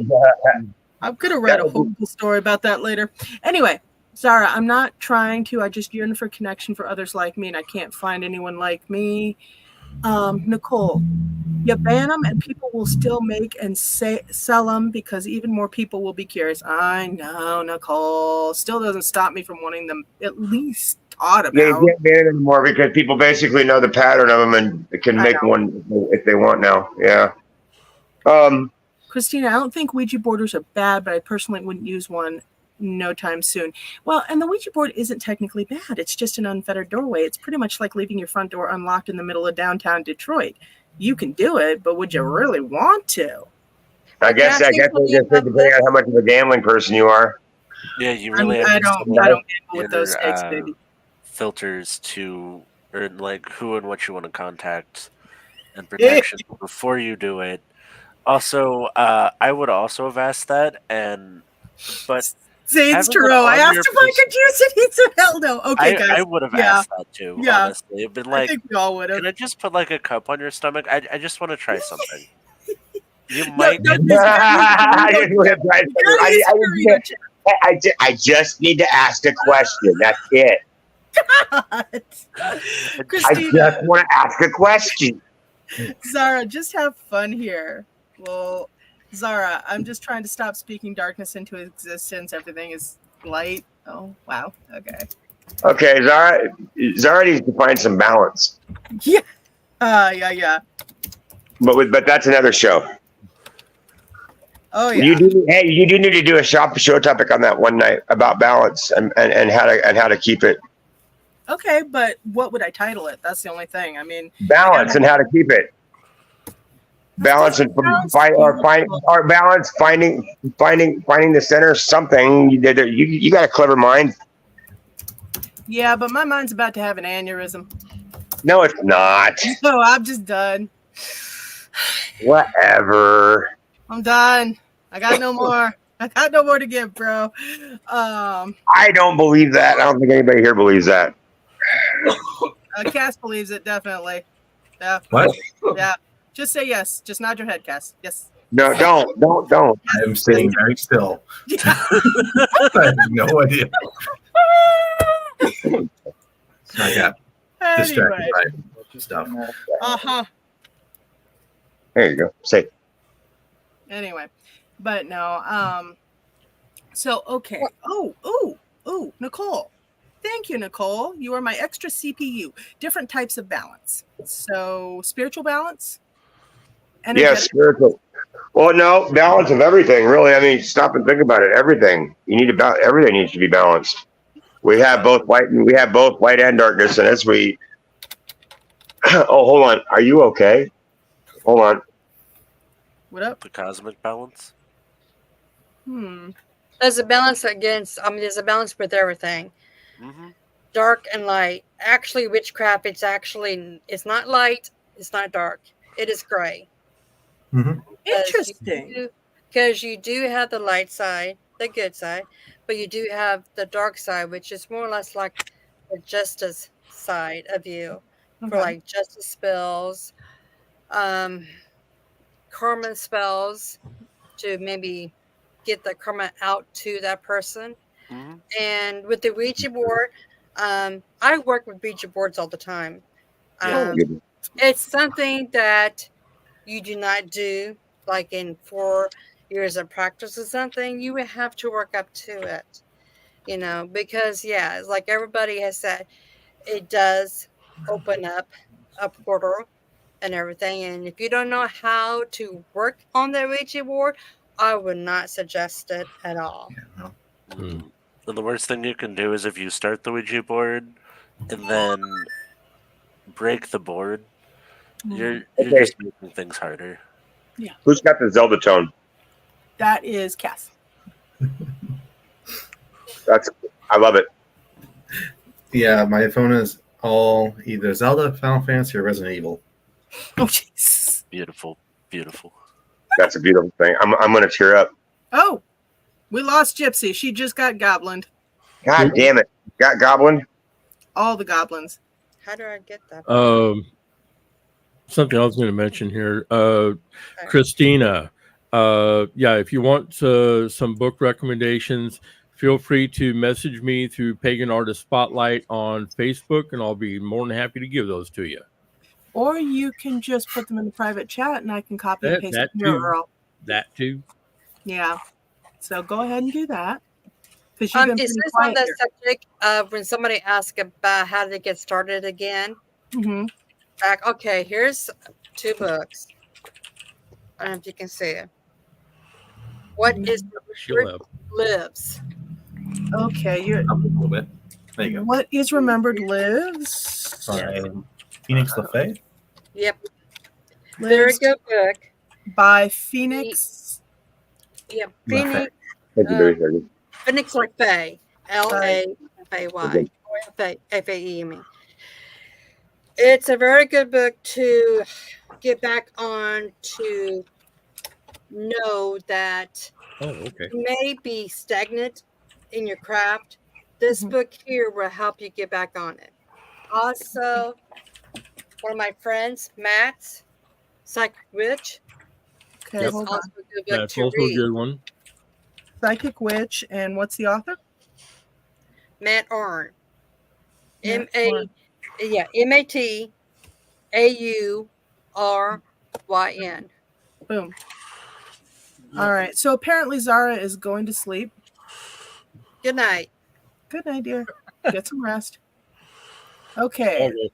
Thanks for Meditation too. social media of any kind. Bam. Shiznits. Okay, hold on. Pagan Curious. And what's the author? Meditation also. Get in contact with the spirit guides. Everybody has them. Yeah, no kidding.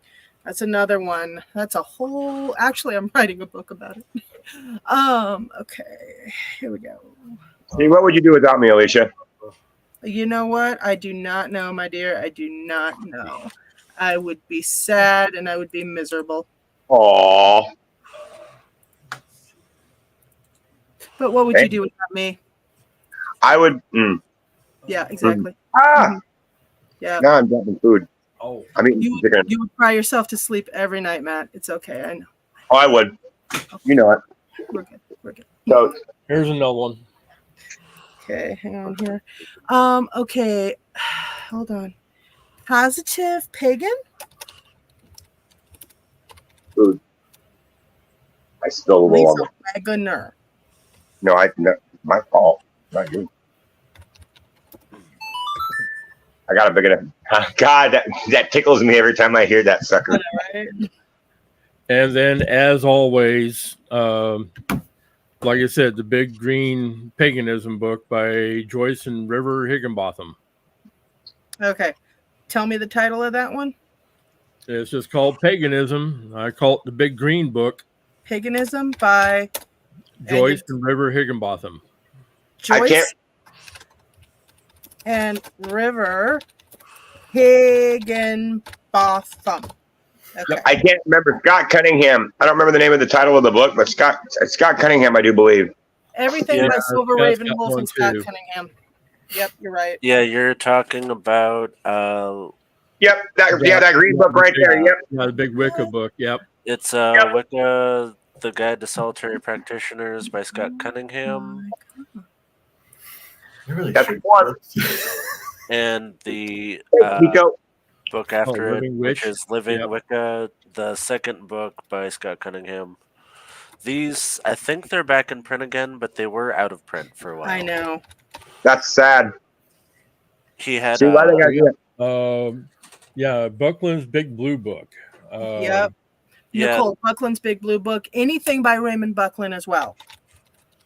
Yep. And the problem with a lot of these, they went out of print. And so they are being dragged back into print. Hopefully. Look on that site from earlier, Sacred Texts. They have a lot of pagan books that were out of print that authors had uploaded PDFs of. Heck yeah. so you may find those there. I've found a lot of older books that I can't find physical copies of anymore on there. And there's a lot of good books from, I think. There's always Google too. Okay, hold on. Christina, for me, this is all educational until I'm ready to start practicing. Well done, Oh yeah, Christina. you should study. I recommend the first year is just studying. I wouldn't even attempt to do any spells. The first year is all book work and workshops. Okay, so that's another thing, guys. Year 1, what should people be doing?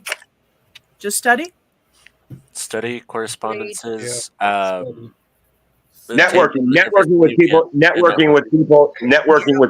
that are like-minded and that have more knowledge than you. Find a mentor. Find a facilitator of knowledge. Well, if you have a place near you that does public rites, go to public rites, see how these are done. One, they're super fascinating, and 2, you'll start networking with people there and get an idea of how ritual structures work. You're in a safe space. Most of these are put on by shops or like endorsed covens, things like that. In my area, one of our local metaphysical shops put on solstices, which are the pagan holidays. So every Sabbath and solstice, we do a public event. And I would like that. The Green Witch, yes, but I don't remember who it's by. That's the Anne Mora, the Grimoire of the Green Witch, and then she has a whole Green Witchcraft series. So she's got like 8 books or something. Christina, no, I won't, Nico. I told Alicia and Cass that I wouldn't try until I get into therapy from a bad relationship I was in. I get that. By the way, Nico, me and you need to have a conversation here soon, hopefully within the next week if you're not busy, about Loki. Yeah. Hey, Gypsy, what's your thoughts on the book by John Beckett, The Path of Paganism? What's the name of it? The Path of Paganism by John Beckett. I haven't had a chance to vet that one yet. We're old school. We like the old books. Okay. There's some new books that is awesome, but we still old school. We like the old. I would also like to reiterate too that you don't have to do your rites and or your practices and or your spell work exactly the way somebody else does it. No, that's true. Make it your own. Make it your own. I encourage that, actually. Put a little spin on it. Yes. Make it your own. Now, for me, it's a weird blend. So I practice a lot of historical witchcraft. Some of those I will use straight. Other times you have to modernize some things because obviously I'm not going to sacrifice a dove to take their heart out for a spell. Right. But, you know, the chant, yes, substitute for like a rose or a piece of rose quartz. God, you're no fun, Nico. If I can ethically find the things that I'm looking for those spells, I'll use them. But ethic, there's that word again. Ethic.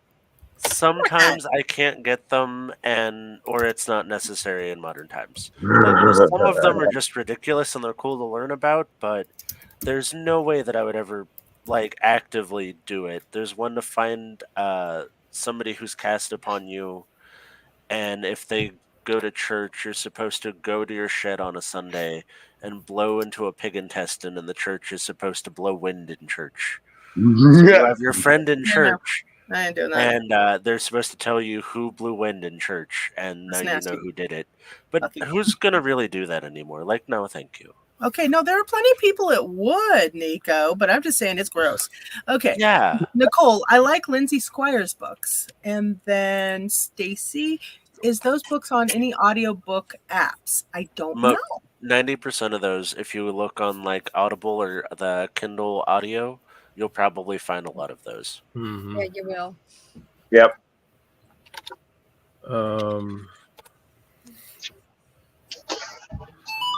Okay, hold on. Nicole, it's hard to find these kind of books in audio, and Nicole would know. She actually works at the library. She, as well, is a huge bibliophile. This girl is just ridiculous. Her and my mom both love books. They have big libraries. They read almost constantly. That's It's why actually I'm ironic. It's because what? I was in school to be a librarian, but I haven't read any books for Wicca really. So it's like I am so ironic. Nicole. You don't want to know what my to be read pile looks like right now. I'm Oh, sitting yeah. with books.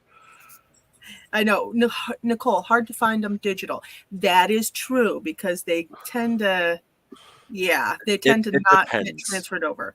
Zane's Tarot, my house just got way more haunted. Lol, I love it. Okay, interesting. Haunty, huh? There, with the wave of Amazon, there's a lot more books being offered as PDFs, which I absolutely love. Dude, I was so and then- happy. They reprinted the original book on Leyline. Somebody actually got the rights and reprinted it. It's great. Oh, yeah. There's some books that I am hunting for physical copies of, and they've been out of print for years. Yeah, I know. But what I love is that a lot of libraries went through their old books and started digitizing them, so they're now free on their websites. That is so cool. There's a bunch of libraries that are digitizing old out-of-print books and putting them out on the internet now. So, like Project Gutenberg is a bunch of librarians and lit teachers scanning books and uploading them. So they're books from like 16 to like 1900s that if you didn't have a physical copy or a place that had one, they're now on the internet. Well, okay, that's bad in some ways, good in other ways. Nicole, I struggle anyways. Maybe I'm missing something. Now, back on topic real quick. Okay, Nico, Gypsy, Earl, Matt, Cass, everybody. Year one of anybody starting down the metaphysical stuff. No spells or deity work, just study, networking, and learn all your correspondences and stuff like that, right? Yeah, I would agree with that. I would say maybe protection works. Yeah. Okay, protection work. Yeah, protection work. Starting, you want to practice it. But really, protection work and energy work are probably the only two things I'd recommend in like the first year, just so that you start getting practice in them. And like if you have a mentor like that is working well with you, I was ready to say, find that facilitator of knowledge. That's like utmost importance. Honestly, guys, around here, I wouldn't be able to recommend anybody, not truly. And I know from people that come through the shop all the time. That's the wonderful age we live in nowadays. See, like we're all here together. It's the digital age, so now you can reach out and find anybody. My mentor was all the way in Kentucky. True. So utilize that shit. Okay. Find somebody to stick with. Okay, I like that, Matt. Yeah. See, you bring a new aspect to that. That's why I wanted you on this, Nicole. Also knowing how to cleanse your space and you. Yes. That is part 3 in mine. It's grounding, protection, and how to cleanse and banish your space. And 9 times out of 10, it's gonna be spirit led anyway. How I met George was through a dude that ended up screwing over both me and George in the end. So it was a connection of a connection. That networking is important. Networking is key. I can't stress that enough, because networking, you're going to meet the people that you need to meet and have in your life. Okay. And that's going to facilitate things. But don't get too attached to them, because they will leave once their purpose is done. They may or may not. You may meet people that are supposed to be there that are permanent, and you may meet people that are temporary. They're both. Yeah, some people are put there to teach you lessons. Other people are the lesson. There you go. Well said. Zane's Tarot, I wonder, do you guys get psychic information through clairaudience or claircognizance or both? Actually, all of them, all 5. All the above. Yep, all the above. Holy. Clairvoyance, claircognizance. Yeah, And God help you when you get them from all 5 at once. Oof. That's rough. That's not cool. Yeah, no. Okay, so we've covered year 1. Year 2, when people are on this path, what would you say year 2 would entail, guys? I would say active divination. So, scrying. Start looking at different systems. If you don't read tarot well, look at other systems. Not everybody needs to read tarot. Yeah. I can read tarot. I will tell you that I'm absolutely terrible at it. I can read well, but it's not my best read. I read runes, smoke, scrying. And I mean, it's taken me a long time to figure out like what I'm good at reading, and you really just have to dip your toes in and try it all. Try things out and see what you feel. Because like, I thought runes were like for a while their runes were amazing for me, and then all of a sudden they just started getting quiet, and now I'm in like tarot is a huge thing, and it's working perfectly. Mm-hmm. That reinforces my point, Cass. Follow those guides. Those guides will not lead you wrong. Because at that time I was very Nicole, much following find your guides. Find your guides. And those are your ancestors. Those are your higher self, your guardian angels, all of those encompassing, and many more. You may have a deity working in the background, and you don't have to actively work with them at that point, but they may be pulling strings. And you may end up finding even though they're active in your life and you don't know it, you may come to realize it through synchronistic ways. Pay attention to synchronicities. We need to do we need to do a show on that too, Alicia. Synchronicities. Synchronicities, got it. Mm. How to recognize them and distinguish them from coincidences, because there really is no such thing as a coincidence. Coincidences are a human construct, man. Right. The way we make ourselves feel better. The runes are so confusing to me. I haven't tried them though. Actually, runes are pretty simple. Of tarot and runes, I like runes better. There are 56 tarot cards or 58 tarot cards. There are 20 or 78. There are 24 runes, so it is a smaller number to memorize. And they're much more straightforward. Yes. For me anyway. Zane's Tarot. Year 1, all I did was worship at Baphomet's altar. Year 2, all I did was tarot. Okay. I'm gonna let y'all discuss that. I need the cricket sound effect over here. And the Jeopardy one. I'll see your tumbleweeds and I'll raise you crickets. What? Well, I said I'll see your tumbleweeds and I'll raise you crickets. There's a difference between worship and actively working with. So worship, I wouldn't say would be a bad thing to build. So if you're working on an altar, to actively worship like your ancestors or the divine in general, that I wouldn't be opposed to in the first year, but I wouldn't recommend calling them in to do spell work yet. You're still trying to build that relationship and feel out, is this the right fit for me? Do I need to look at a different pantheon, different god, goddess, infernal, and try things out? Yeah. And then signs. The second year, generate that enough signs. You got to watch the signs. Mm-hmm. Yeah. Like the other day when I popped on and had that aha phase, Alicia, that you said you absolutely loved. But yeah, and when you leave an offering, you just happened to be talking about Loki at the time, and everything clicked. Mm-hmm. Everything clicked. Everything in that one instant. So it's moments like that, people. You gotta pay attention to those. That's a big part of this. Oh yeah, I was blind to deity work for a while, where it's just I didn't think it was necessary, and then just one of my mentors drilled in the concept of the cosmic frying pan, where there's this pull in spirituality for everything, to come onto the path, to work with different things, and they will hit you with this frying pan until you get it in your head. Yes. They will keep coming back, and the signs get signier and bigger and bigger until they're waving the big flag in front of your face. Yeah. Has anybody, the way that Thunder and I teach our covens and our sister covens, and I don't know if you know that we also are Cabots as well. So we do the science, art, and magic.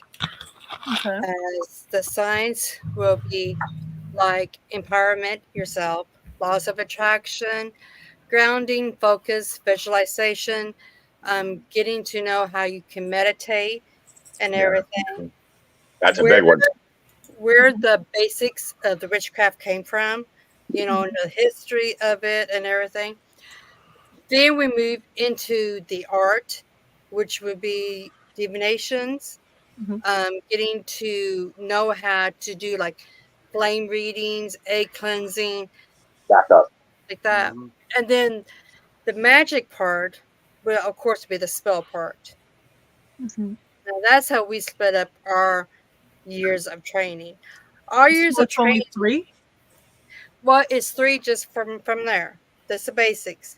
But Okay. no, we add some to it because you have to learn how to do if you talking about the second here now. Okay. I'm assuming you're talking about like the second degree. Okay. Second year. This is for a solo practitioner that's not in a coven. This is somebody just starting out, Okay. trying to get into this without getting in over their head. Okay. Mm. See, Mhm. for us, I know everybody does a year and a day. Okay, that's cool. Okay. With our coven, we do 2 years in a day. Okay. And the 2 years is because why rush it? Everybody wants to be a first degree. I want it right. No, you have to work for it. If you're going to work for it, you can work for it. Okay. It's not fun and games. No. Makes a suggestion Are is that when we're learning the craft, we should really take time in learning how to align our chakras. We also should take time into aligning ourselves with the elementals, with these different deities that we desire. If I was going to do that for chakra work, I would go with the Lord Cabot, Power of the Witch, and learn the crystal countdown. Because you're aligning yourself and you're centering yourself, but you don't know that you're doing it. That meditation alone is worth its weight in gold. It is. It truly, truly, truly is. Now, is this in a book somewhere? If so, yes, it's the Laurie Cabot's book, The Power of Witchcraft. Power of the Witch. The Power of the Witch. It's a blue cover, if I remember right. No, it's no, is purple it cover. purple? Okay. Let's say I have the book. Okay. But I have the digital copy. Another thing that I would recommend to anybody from day on, day one, learn about ritual. Really? Ritual is a gateway. Metaphorically, hey, we're not talking about it's okay. Never mind. Inside joke there. Inside joke. But anyway, Raven Grimassi. Raven Grimassi. Southern witchcraft. It's Italian witchcraft. It's strega. It's out of court. But it is very firmly, if you go through and start reading the rituals, it will teach you, one, what the ritual is actually about. Okay. You build rapport with the elementals, the ancient ones, and how to actually cast a proper circle. Okay, now tell me the title of the book and the author one more time. Southern Witchcraft, Raven Grimassi. Spell that. Italian witchcraft. Yeah, okay. Well, Italian? Yes. Yeah. Okay, thank you. I'm like, what? Sorry, Thunder, you're coming off a little bit soft. I'm sorry. My voice is kind of out. I get But, it. I'm hearing you good, brother. I would recommend is Mike Nichols, The Will of the Year. Oh, I love Mike Nichols. I met him. He's cool. Hold on.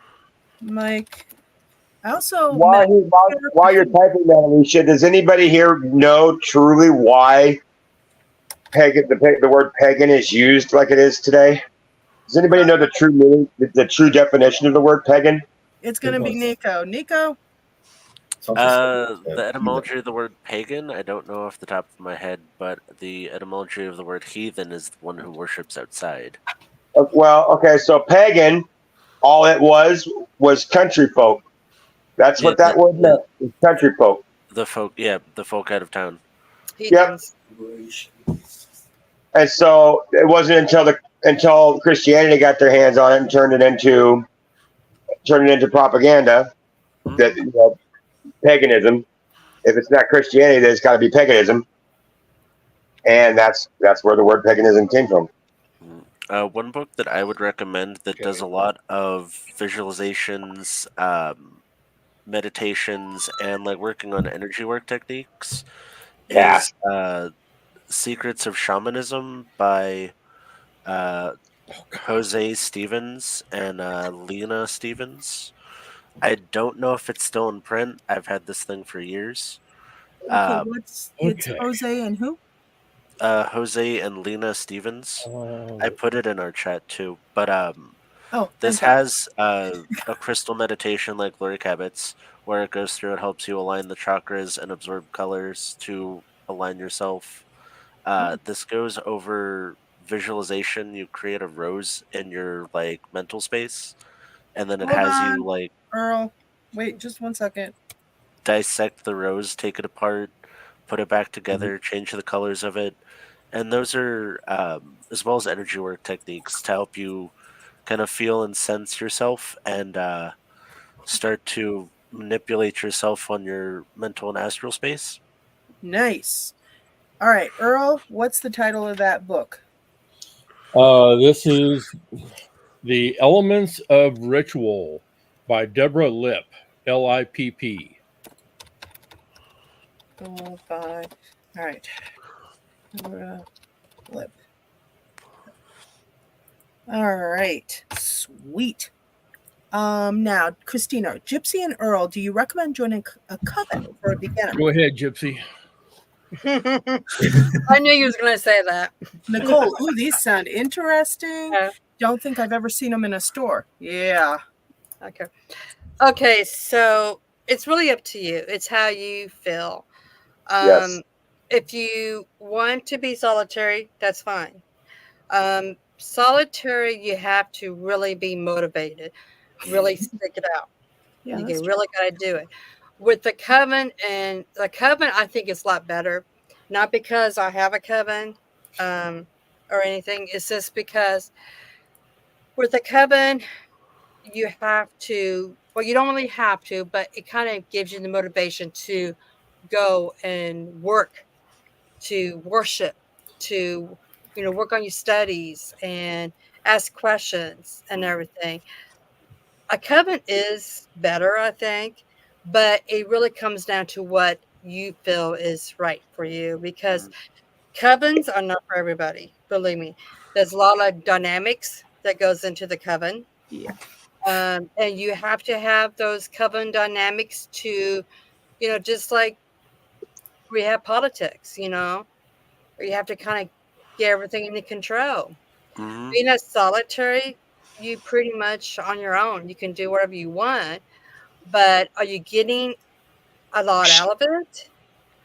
You may not. It just depends how motivated you are. So it's really up to you on what you want in your life as being on the spiritual path. Well, that comes back to either path you choose, though. It's I think, Gypsy, you kind of hit it on the head. You get out of it what you put into it. So you got to make sure that you're putting into it. Me as a solitary, I'm not really solitary because I have such a vast network of friends like Alicia and like you guys. So I might be solitary in my practices, but I'm not really solitary because I'm still reaching out to these people that I know that I don't necessarily see in person. Right. But I kind of consider everybody that I talk to about this topic kind of my own little coven in that respect. We get together, we exchanged ideas, we exchange knowledge, we exchange information. We have conversations, we ask those questions. Well, and I think that's one of the big benefits to being in like a coven system or a circle or like just networking, is that you have a support system to be able to ask questions and to bounce ideas off of people.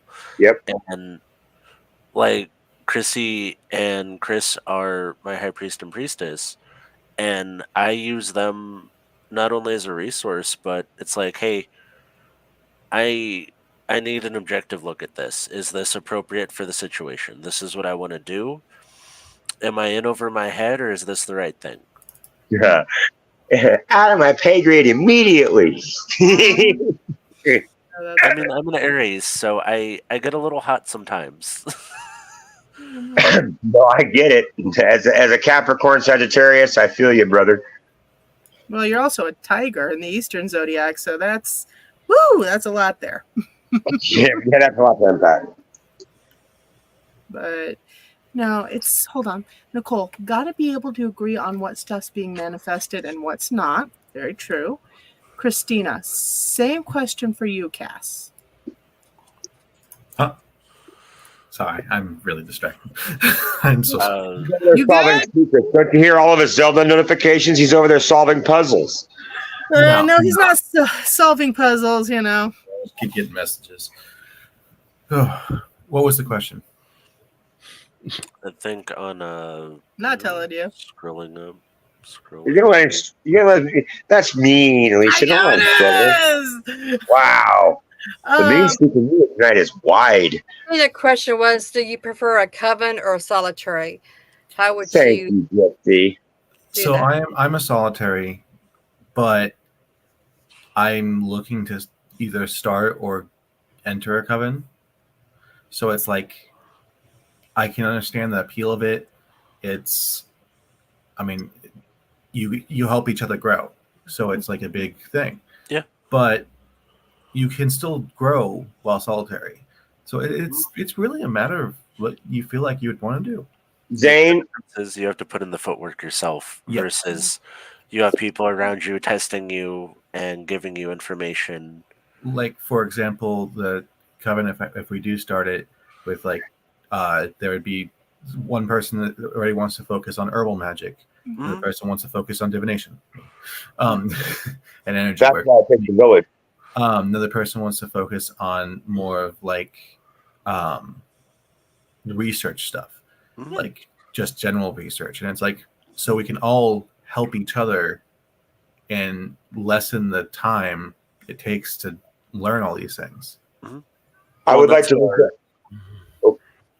Zane works.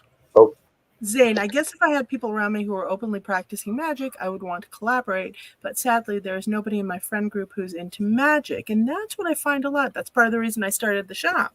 Maybe not magic, but metaphysical, alternative health, stuff like that.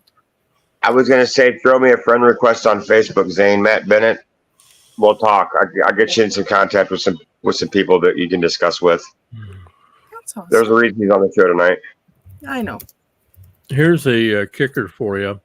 Post I seen come across today on the Midwest Pagan group. Okay. That there's a group over in Wisconsin who are purchasing an abandoned church to turn it into a pagan temple. Really? Yeah. Interesting. There's a coven just outside of Omaha that their goal is to fundraise enough money to buy a piece of land to build a Hof in Nebraska. A Hof. What is a Hof? They're Norse pagan, so a Hof is their temple. Mm-hmm. It's a ritual space, and then they want to set it up so that essentially members of the coven can live there. So they're trying to buy a piece of land that's large enough that they can build housing, live off of the land, and then have ritual space. Yep. I've actually seen that work. My friends when I lived in Idaho, some of my friends, they moved down to Oregon. And when they did, they actually started a commune that they turned into. It's like their coven and everything. They don't have a central place of worship, but they do worship together. Nice. Well, that's kind of what I've done with my place. Is half of my coven lives with me. So it's me, my husband, and then we have two other people that live with us. And then that sounds nice. I have, my in-laws are also in part of my coven. So between Family my coven. house and theirs, we have a family coven and then some friends and family. But half of them live with me. And that's one way to do it, babe. It's just funny how it worked out, but I have a big house, I had the space, and it's like we always end up taking in a wayward friend that needed a place to stay, and if they were witchily inclined and things worked out, then I'll extend the offer. But our vetting process, at least for my coven, is about 6 months to a year. So I'm going to interact with this person for about 6 months to a year and kind of get to know them and know what they're doing and like what they're about. Like magically, personally, so that I know, is this a good fit for our Your group? energies mesh well together. Yeah, all that stuff. See, I wouldn't want to live around somebody for 6 months to a year. I'd rather know the Not necessarily live with, but Interact, have good interactions with. Yeah, I'll discuss in person or online, and kind of vet the person before I think about, maybe I'll offer this if you want to join, and then we can go through the processes. Now, another thing is, what is a coven to you guys? What makes a coven? Someone that you can exchange information and knowledge with. Okay. So, a coven Gypsy, to me, Thunder, Nico. Well, We'll do rituals together. a coven to us now is family, is spiritual family. Yeah. Inside and out. Inside the coven and outside the coven. Mhm. With that being said, as a priestess, you have to separate yourself from being a priestess from inside the coven. Mhm. And when you're outside the coven, you have to be a friend. Mhm. And we always have had family covens. Our kids always was with us from day one. Yeah. Pagan events and everything. So I think that's what drew a lot of people towards us, because we was a family coven, and then we accepted kids to come in. Yeah. Because we believe that underneath 13, kids is okay, pets is okay to come in and out when you have a sacred space. Mhm. And we also was not really a serious coven. We was serious, but we had fun. We laughed. If we made a mistake, we laughed at it, because the way we thought is the gods was laughing too. Look at those idiots doing this, My mentor used to say, "Blessed are the cracked, for they let in the light." Right. I love that. Okay. Now, Christina says, same here. Everyone I know is Catholic. Zane, this is so cool that they're building places to worship the gods. Christina, that's really cool, Nico. Yeah, actually, it really is. That's cool. Okay, Cass, now you know your goal. Get a huge house. I would love to. I would love to have a house. Not Matt, be same worrying thing about with- eviction. My unethical I'm thinking, advice. that's a sore subject for Cass right now with them trying to get moved. You come on Yeah, now. but at the same time, But This once it gives- happens, that's kind of actually the person I'm going to be moving in with is one of the people we're considering for the coven. There you go. See, you're on the right path, Cass. yeah. By the The way, only reason I need to get in touch with you this week too. By the way, it all worked out for us is my husband had a car accident when he was a little kid, and there was a payout for that. So he broke his femur and was in a coma for several months. Oh my God.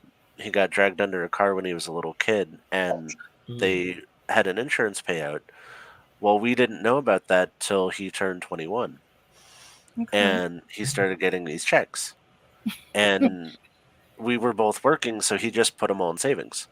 Right. And Smart. we used those as a down payment on a house.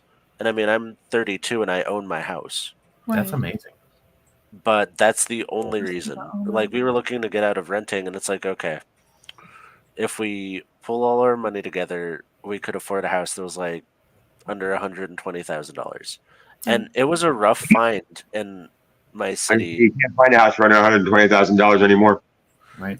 Right now, no. Actually, you can. You just have to look in the smaller towns. Yeah, well, we That ended up with or a really foreclosure. Our house was a foreclosure it was abandoned for house. 4 years, Mhm. and it needed some work, but we got into it, and it's a 4-bedroom with a den in the basement, Nice.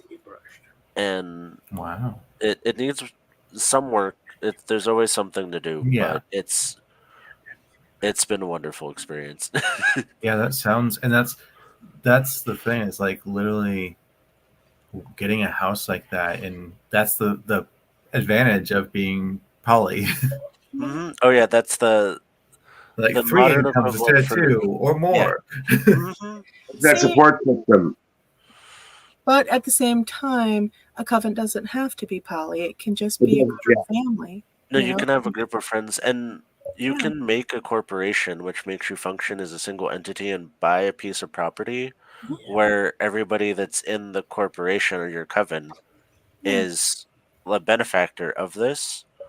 And like there's legal ways to go about that if you choose to do that, but that does join finances to a degree.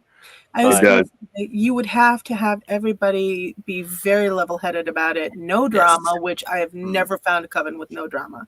I'm sorry, There's a lot guys. of work Oh and a my lot of No, there. I'll say that too. Yeah, there's drama in any group of friends, coven, Yep. family, and it's an interesting dynamic when your coven is your family. Yeah, I know. And, like, how do you reprimand your brother-in-law for doing witchcraft that's not the best thing in the world for them to be doing at the You moment? don't, see, in my view, you don't reprimand them. That's their karma. They'll pay for it. Yeah, but I mean, it's a teaching moment on why did you, or like, if you thought you're going to do this, why didn't you ask for help? And then, like, we can go about this in the safest and best way I possible. get that, and you can do that too. But know that as far as reprimanding them, Yeah, I sometimes. don't have to worry about that because I might say something to them on the physical level, but on a karmic level, Oh yeah, that's their karma to they bear. get to balance themselves. Well, I'll be the first person to tell you that I learn by doing things. So I need to get smacked by that universal frying pan sometimes to learn the lesson. Yeah, right, and I definitely have. Yes, I got this knot right up here. Yeah, this knot right over here. Yeah, I got a few of them myself. Now, Gypsy, Thunder, you guys have run covens for a long time. How do you keep the drama out? Oh, go ahead. Always the difficult part. Well, You don't. Oh gosh. Well, yeah, you can. You can. When you join a coven, usually you have the dynamics that you have to go through. It just depends. Like, students has to like show up, as many times a year as they can, unless it's family responsibility or anything like that. The thing is that you're always going to have somebody who is going to push those dynamics to as far as they can. Friend or just a student, either or. I can tell you stories about what we have been through as a coven. Oh, I bet. Some of that, it can be very horrifying at times. Yeah. Just to give you a sample, somebody actually killed his cat. And that goes against everything. So it was an automatic banishment. Yeah. So, and the thing is, I had to go to his therapist. Oh my God. That's how I found out, because he asked me to go to, because he was having some issues. He asked me to go to therapy with him as a high priestess. And I said yes, because I was his high priestess, and the therapist wanted to talk to me too about his issues. And when he told me about the issue, he knew that this would probably be the last he ever hear from us, actually. And he was crying and everything, and the therapist pushed him to tell me. And when he told me that he was so mad because he wanted to do something that we would not let him, because he wasn't ready. That's just plain and simple. He wasn't ready. Okay, well, he didn't have to kill anything for that. And he got mad and took it out on his cat. Actually, it was, I guess it was one. Well, yeah, one cat, and I heard the other one. And when he told me about that, the therapist said, "What do you think about that?"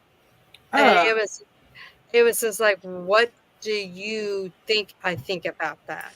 He goes, "Well, as a witch, is that okay?" What the hell? I'm just like, no. No, we're done here. Thanks. We don't sacrifice anything. Not anymore. But you could be the first one. So I didn't tell him that. I should have, but no. But yeah, it was an automatic banishment. And the thing is, with the coven, Chris, Thedra and I, we share the responsibility. 6 months, 6 months. Okay. So when we do that, he takes control of the coven for 6 months to go to a council of people that we have that's hierarchy, and we discuss it. And then the other 6 months, I do the same thing too. This guy wasn't a member; he was also a co-worker too. So I had to see him. That would make the workday awkward. Yeah, it was a little bit. It was very, very awkward and stuff. So I think that's in probably about 33 years, 34 years as a coven. We have had probably 3 or 4 dramas, and the only reason we had, because we always had our open doors. If you are going to start drama with somebody, come to us first. Don't go to that person that you are pissed off at or something. Come to us first. Let's see what we can do. Because sometimes when you get mad at something, somebody, it's something that is just not a big deal, really. It's more or less jealousy. 9 times out of 10, it's just petty. Yeah, it's petty. So if you can stop it from going to the next level, taking up 2 of your students fighting, then that's good. So that's how we always kept our drama to a limit, is because we always was open 24 hours, 7 days a week. Really? Call us, knock on the door. We don't care. We will help you. Yeah, you also have to keep in mind that the emotion side of things are a human aspect. We have to keep that in mind, and how we react to a situation. The drama may be brought to our doorstep, but it's how we choose to react to that drama is what really matters. Are we going to fly off the handle, or are we just going to let it roll off our backs like water off a duck? Well, that's why we have that council system. Yeah, that's why we have the council, is because one, I have a flare temper at times, and sometimes with the council, I have to be fair and impartial, because if I go off the handle on a subject, I have to stand before the council too. It's the same way with Gypsy. So we have to be fair and impartial, and that's really hard, really, really hard. It is, because those human emotions get in the way, and they cloud things. But another wise thing that my mentor / facilitator of knowledge once said was that we have to remember we've got it wrong normally. We're not humans seeking a spiritual experience. We're spirits having a human experience. Yep, we are spirits piloting meat suits. No. Yep. Now, another quick question. How did you guys deal with troublemakers in the coven? Shitsters, Karens, people who just love to make trouble because they don't feel they got their entitled attention. I gotta go, ladies and gentlemen. It's 11 o'clock. My pumpkin is turning into a coach again. Pumpkin. Yeah, that's it. I guess it's trying to come to the root of what is the issue that this person's having. Are you jealous of somebody? Are you is it a relationship issue? Do you guys just not get along well? Find out what the basis is and see if that could be remedied. But if it's just somebody that likes to start stuff to start it, you might I generally give them 3 chances. And it's, first time we'll talk it through. Okay, that we can't have that here. Second time, we talked about this. What's going on? Right. Third time, hey, if this is all you want out of this, unfortunately, we're gonna see you out, and we wish you all the best. But So for a Norse pagan, it's a bit different. We have a shunning process. Really? It's called a nithinger, is the word, and it Okay. translates to making somebody a nothing, so they lose connection to the coven. And this isn't just on a like religious and spiritual level. This is on like a personal level. Like if you've gone far enough for us to consider doing this, it's you get no support. It doesn't matter if your house burnt down. We will not help you. Jesus. But Okay. that's in all of the time that I've done this, we've had one person that's happened to, which is a similar case to what Chrissy had, where we had a lady who was mentally unwell and had decided to stop taking her medication. She was in active psychosis and was having jealousy issues with our, at the time, high priest and priestess. And she wanted to be with our high priest, and he was in a relationship with somebody else.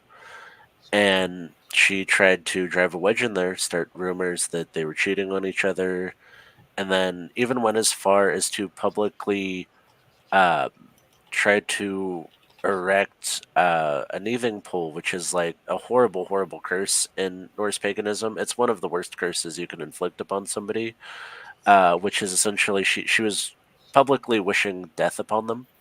What? Yeah. And we had to step in and be like, okay, you are not doing what you need to do, and you're not taking care of yourself, and this isn't healthy for anybody.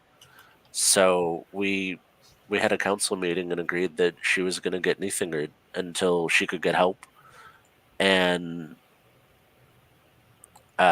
she was removed. And the last I'd heard, she ended up in like some kind of long-term therapy center Right. for a bit, and I think she's back, but I have nothing to do with her. Yeah. Okay, Gypsy, Thunder, Troublemakers. How you handle it? Coven. Mostly what Nick said, you get 3 chances. Okay. The first chance is You okay, dude? Don't die. Don't die. the first chance is, you talk to them, what's happening. The second chance, or the first chance is also is like, let us help you to resolve your issues. The second chance would be, okay, let's go back to step number 1. Why is this happening? What can we do to help you and everything? How can we improve the situation so it won't escalate? And then the third chance is like, we gave you the warnings. We've been as fair as we can. You will go to the council and plead your case. Why are you doing this and everything? If they decided to give you one more chance, then okay, that'd be your 4th chance. That'd be on your 4th chances then. But if they decided no, it's not, we don't see that it's going to improve any, we want you out of the coven. So that's how we do it. But Okay. we also have a coven set of laws that we do go by. And everybody, upon their initiation beforehand, they are very aware of what you can and cannot do. Okay. Yep, they get a physical copy of the bylaws. This is what we're about. This is what we do, and like what's okay for us and what's not okay.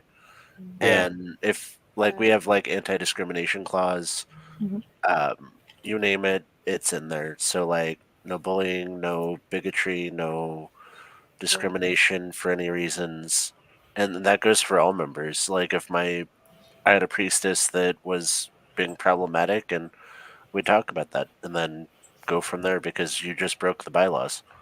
Right.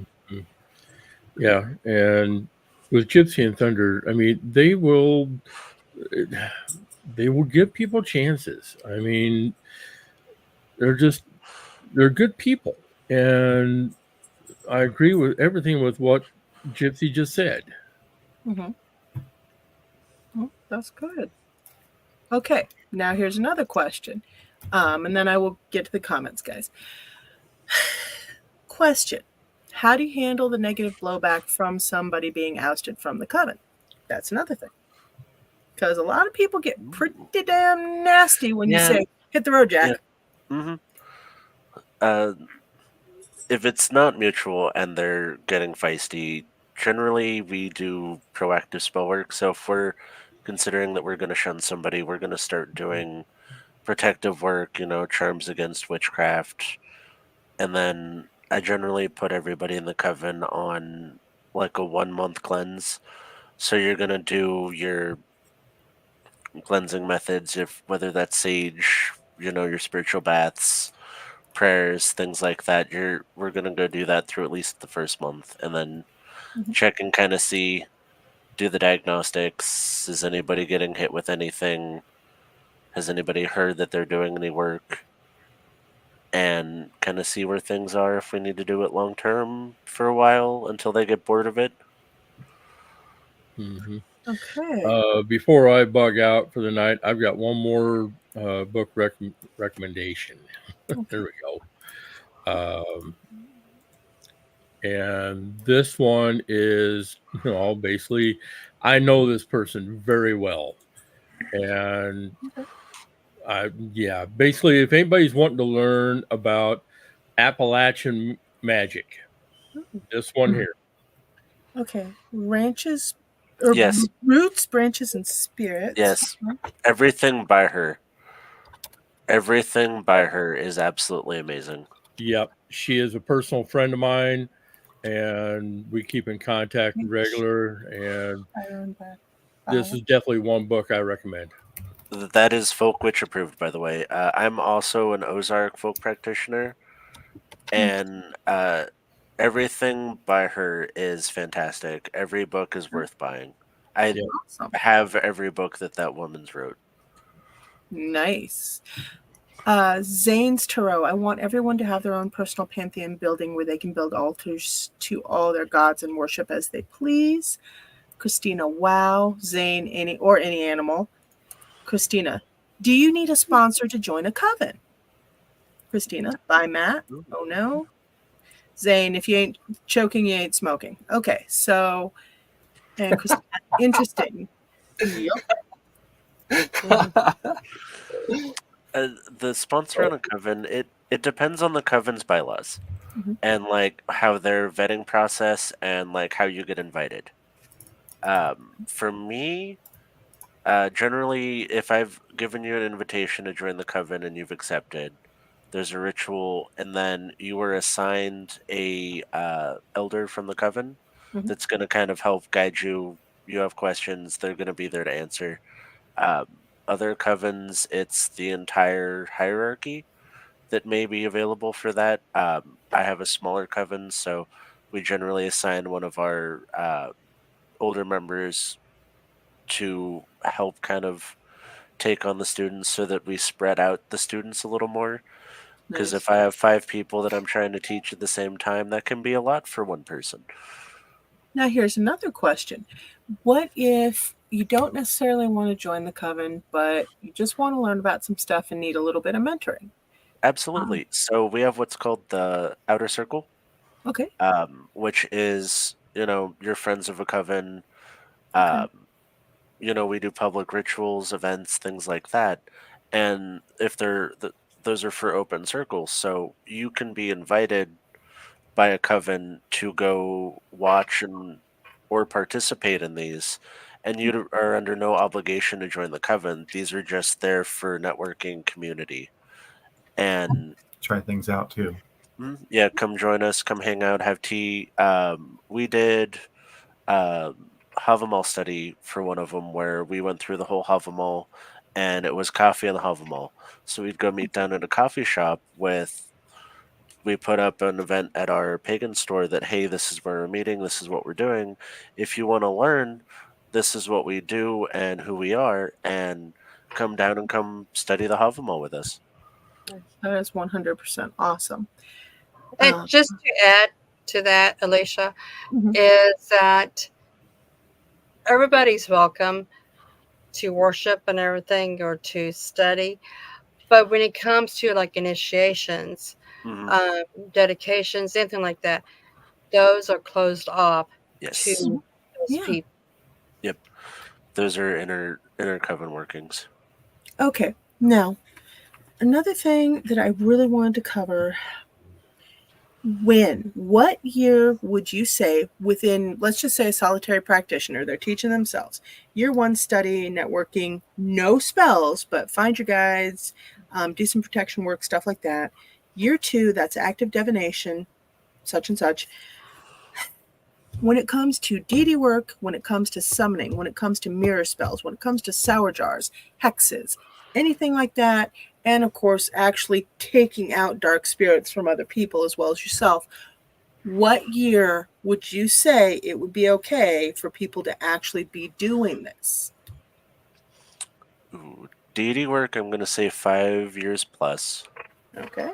For doing negative workings, sour jars, all the nasty stuff, I'm going to say like 10, 7 to 10.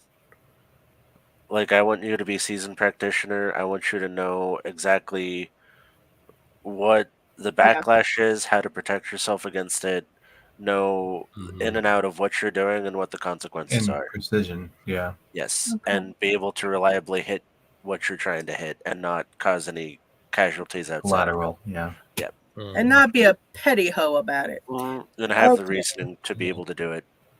The Okay. discernment. Now, mirror work, mirror magic, freezer spells, stuff like that. Freezer spells, I'm okay with sooner. Okay. Because they're very easy to reverse, and They're kind of within it's not a harm. There's no harm in doing a freezer spell on a person or situation.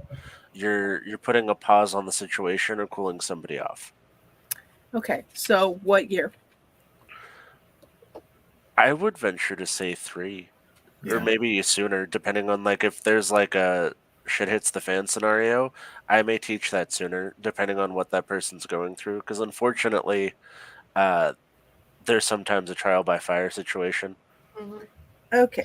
It just depends on the person, because every student's going to be different. Some's going to comprehend more and excel than others.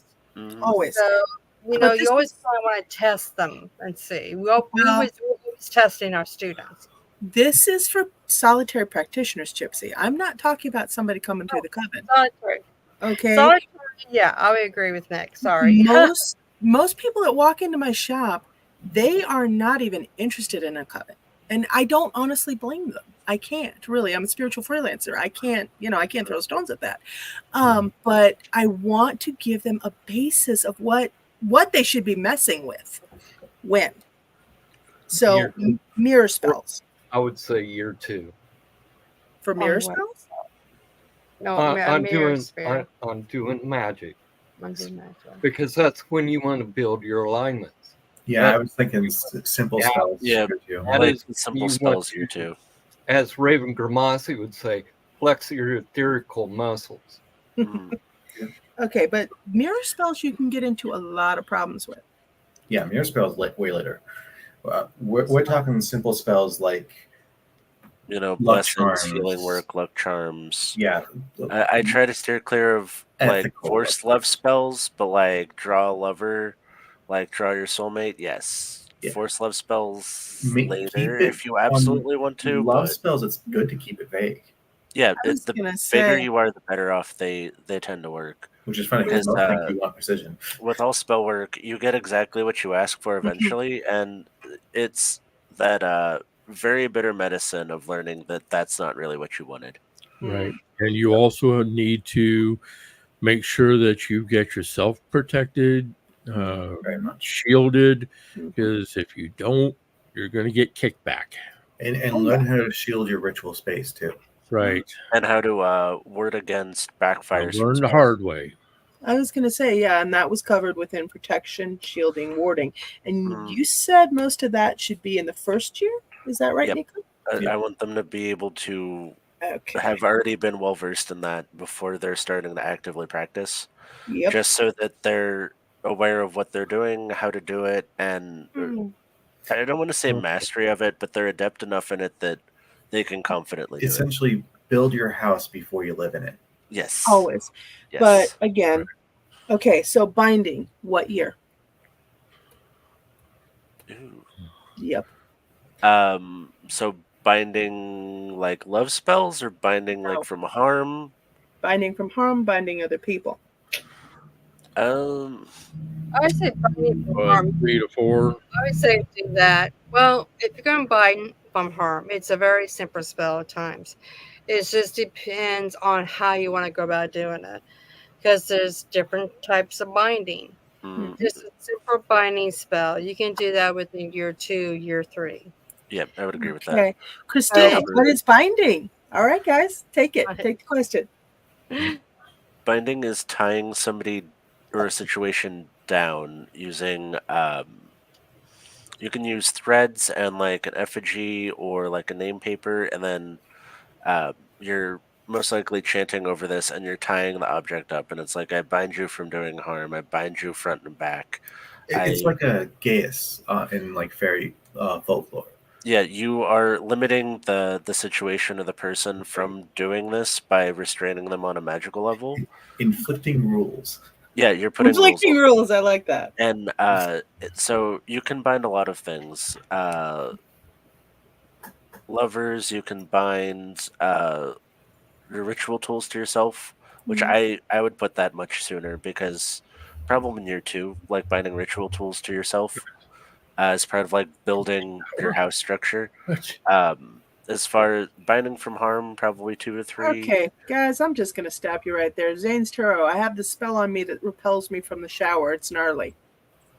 Oh, that's it. So if you need to break any spell that's on you, you should just wash your hands with some salt, some mint, and rosemary, and tell it it's done. Okay. And with that being said, I'm going to say goodnight. Night, Earl. Thanks for coming on, baby. Good to see you. All right. See you later.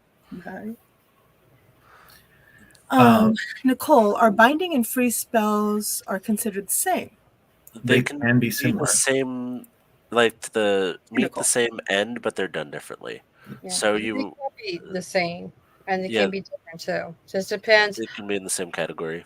Yeah, it's just binding with ice.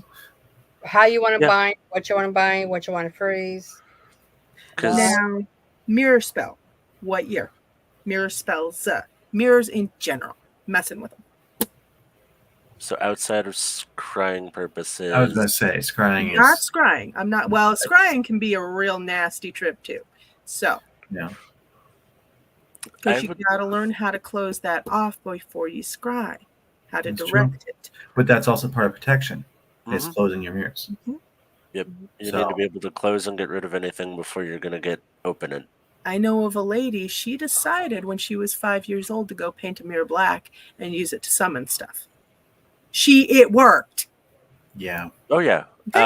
So if you're interacting with things on like the mirror plane, I would hope that you're well adept in spirit work and banishments and summonings and protections. So I would say probably at least 5 to 7 years. Okay. And now we're going to go with exorcising. So taking things out, basically yanking negative entities off of people, yanking them out of spaces, things like that for other people, not just yourself. What year? Then you're talking about a lot of experience there. That's an advanced. I know. And I'm doing this for a reason. You're talking at least about 10 years. Yeah. Because you have to have experience with spirits, even with demons and stuff. You need to know what you're trying to pull off of somebody. Be So able to you identify can't just it. take, say, an online course and become an expert at this, right? It would take a 10-year course. It would take a extremely long time to study and get versed enough. To put this in perspective, I've been studying spirits for over a decade, and I still can't tell you what every spirit is. No. See, and even for those like me, being a vamp that can eat the more nasty stuff, I have Baileys. Okay. Like, yeah, I probably could consume some of those entities, but I don't know enough to make sure that they won't retaliate in some way or stronger than me or latch onto me. It's the like opposite. What if they're gonna feed off of you? Exactly. No, it's like that little fish shark What? game. Which one eats which? You got to Yeah, make yeah. sure. A lot of them. Okay, now the next one, and the one people just seem to love doing lately, summoning. How long until you can start summoning things, or until you should?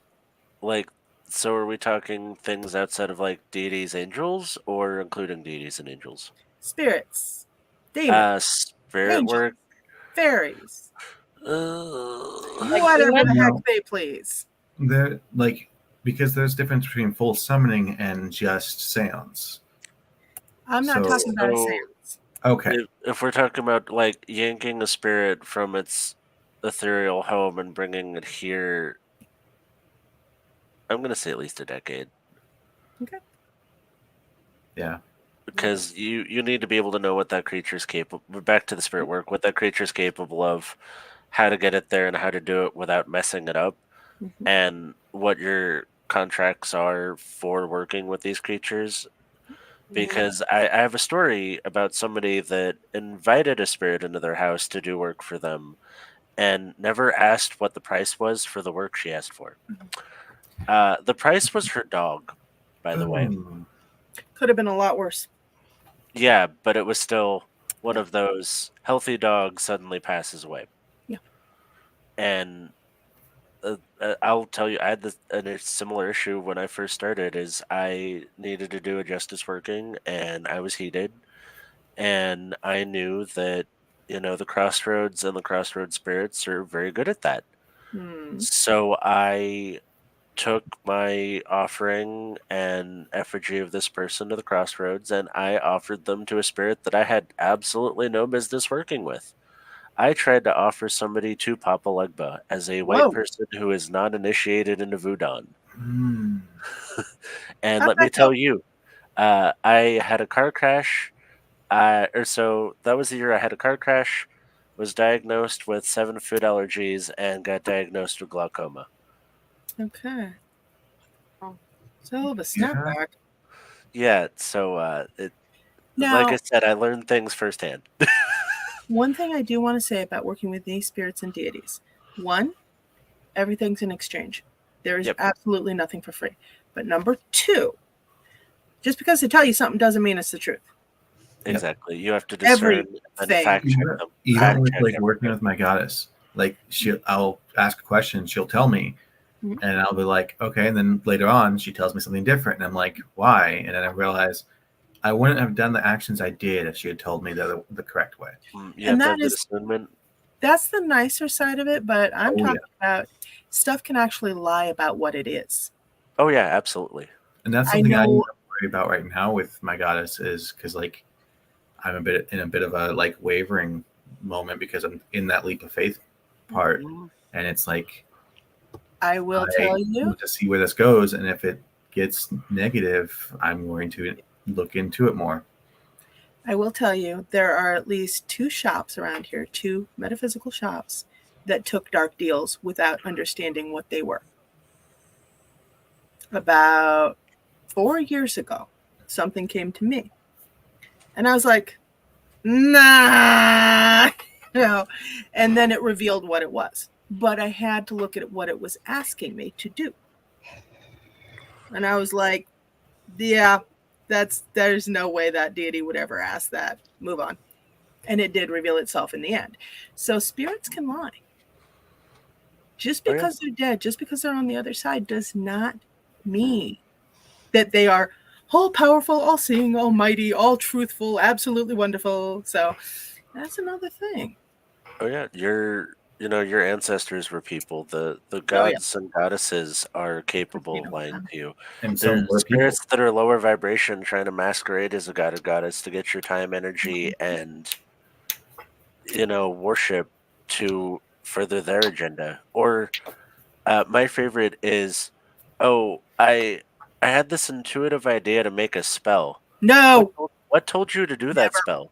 Mm-mm. Like, No. did you stop and think, like, why am I making this? And What most are- people will not. Most people will just do it. They'll make a sigil. They'll make a spell. They'll call something. And they don't think to just stop and go, what am I doing? Because I'll be the first person to tell you, I'm super sensitive to that stuff. I had my house spirit hitched a ride on me.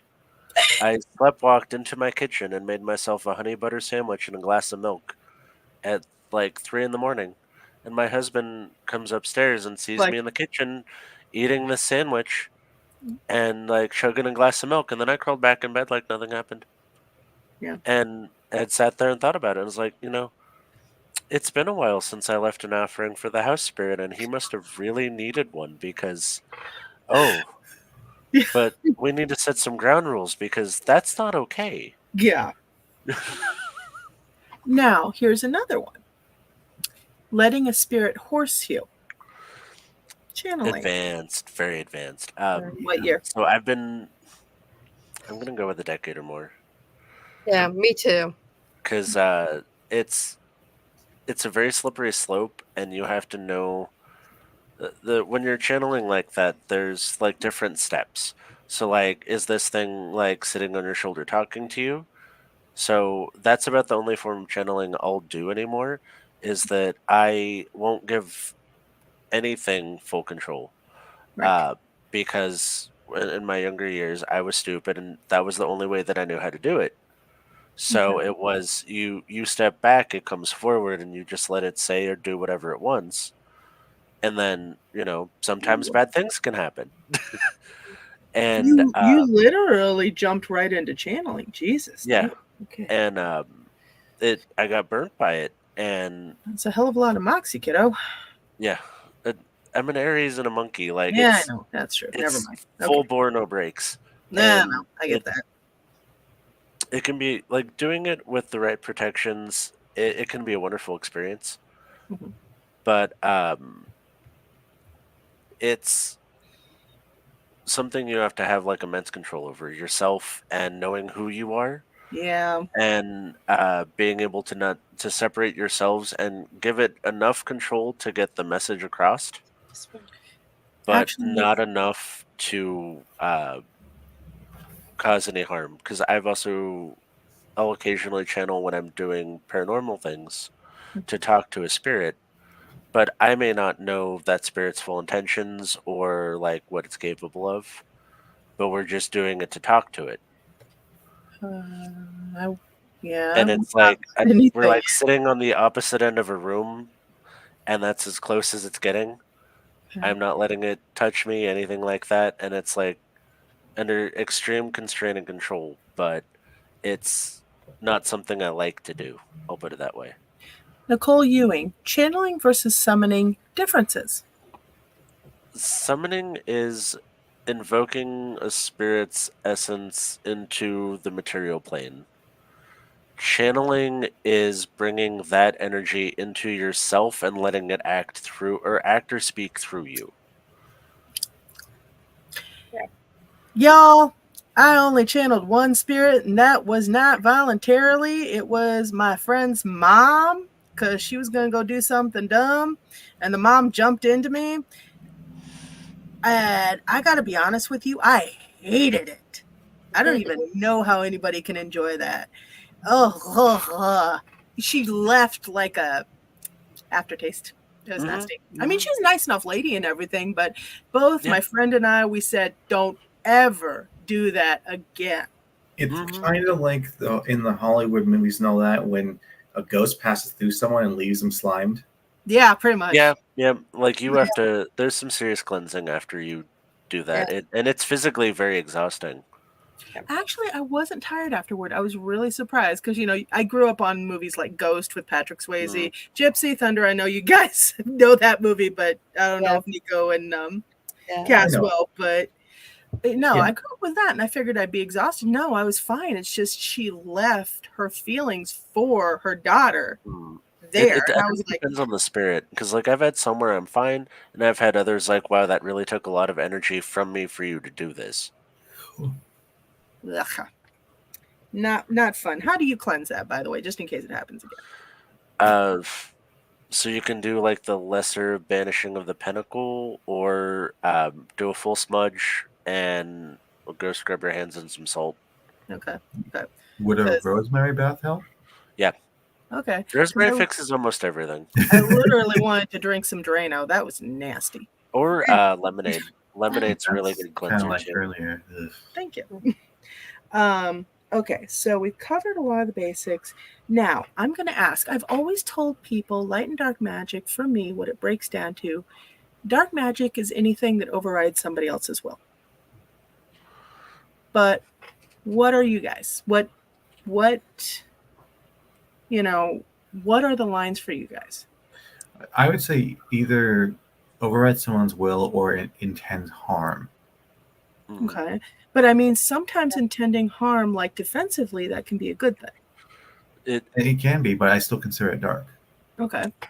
So there are Dark doesn't mean bad; it just means dark. Well, that's where the dark and light comes in at. Like I said earlier, The balance. justice spell. It's how you, when you do a spell, is how you word it. Okay. The wording is the most important of every spell. Yeah, If precision. you do a justice spell, you want to make sure how you are wording that spell. And no, it's not really considered as maybe dark magic, because it's not as dark. it's dark and light. It's gray. It's right down. It's balanced. You know, you can say, "Oh, I'm a white witch. I'm a black witch." No, you're I have gray. seen so many people are that gray. say they're white witches, and they will bless somebody out of a situation like nobody's business. And like they can do just as foul of a thing as somebody who says they practice dark magic, but it's almost in the most cosmically humorous way. Like, I need this person out of my life. I'm gonna bless them to get a job out of town. Bless them to get a house somewhere else, or you're Again, gonna, that's overriding free will. Yeah, that is. but it's considered white magic. Yeah, but it's because still they're not overriding coming- free will. So my views on it are skewed. So as a folk witch, a lot of folk magic does override free will, and I'm okay with that because those spells are done from a time period and a place where folk magic is a system that was created by people in oppression. So there are spells used to preserve your life by manipulating somebody else's will. So that's why in like hoodoo and folk magic you see forced love spells. Because if your only way to survive a situation is to get the slave master to fall in love with you, you're gonna do it. So there's extenuating circumstances, and I understand why they were created. But they're like so for me personally, I have an issue with forced love spells because I don't think any relationship will prosper from an unnatural love. True. And think about what happens when they find out that you cast a love spell on them. Better hope you don't have kids. And but I'm fully for the conscious defending magics and like justice spells, but I'm not gonna actively go out and seek to hurt people that don't truly deserve it. Yeah. And it's just like how I really heavily believe in the threefold law. Mm-hmm. Well, do you know the full version of the threefold I do law? not. So the original threefold law is may you be or what is it? May you be, for every blessing that you receive, may you return threefold. Mm-hmm. So the passage originally spoke of when things are good, make sure you share it with those around you. It wasn't necessarily like speaking on like a karmic act, but they also talk about the universal law of what you put out comes back. Yeah. And then over time that got crossed, where they were two separate teachings, where that's why the giving in the pagan community is such a big thing, where like you have people be like, this isn't for me, it's for somebody else, or like I have a stone for you. Like that's the principle of the like original threefold law. And then you have the law of attraction, where when you're constantly doing negative workings, negativity is going to follow you. Yeah. And that's kind of where, because it's also the more neo threefold law of it being normally an initial covenant is of three members of that originally. And so it's, if you hex one of them, you're going to get three back. Interesting. Yep. Okay, Christina, how do you know the difference between a god's entity pretending to be a god or goddess you're trying to work with? How do you know if the god or goddess is the one you were trying to work with and not a trickster?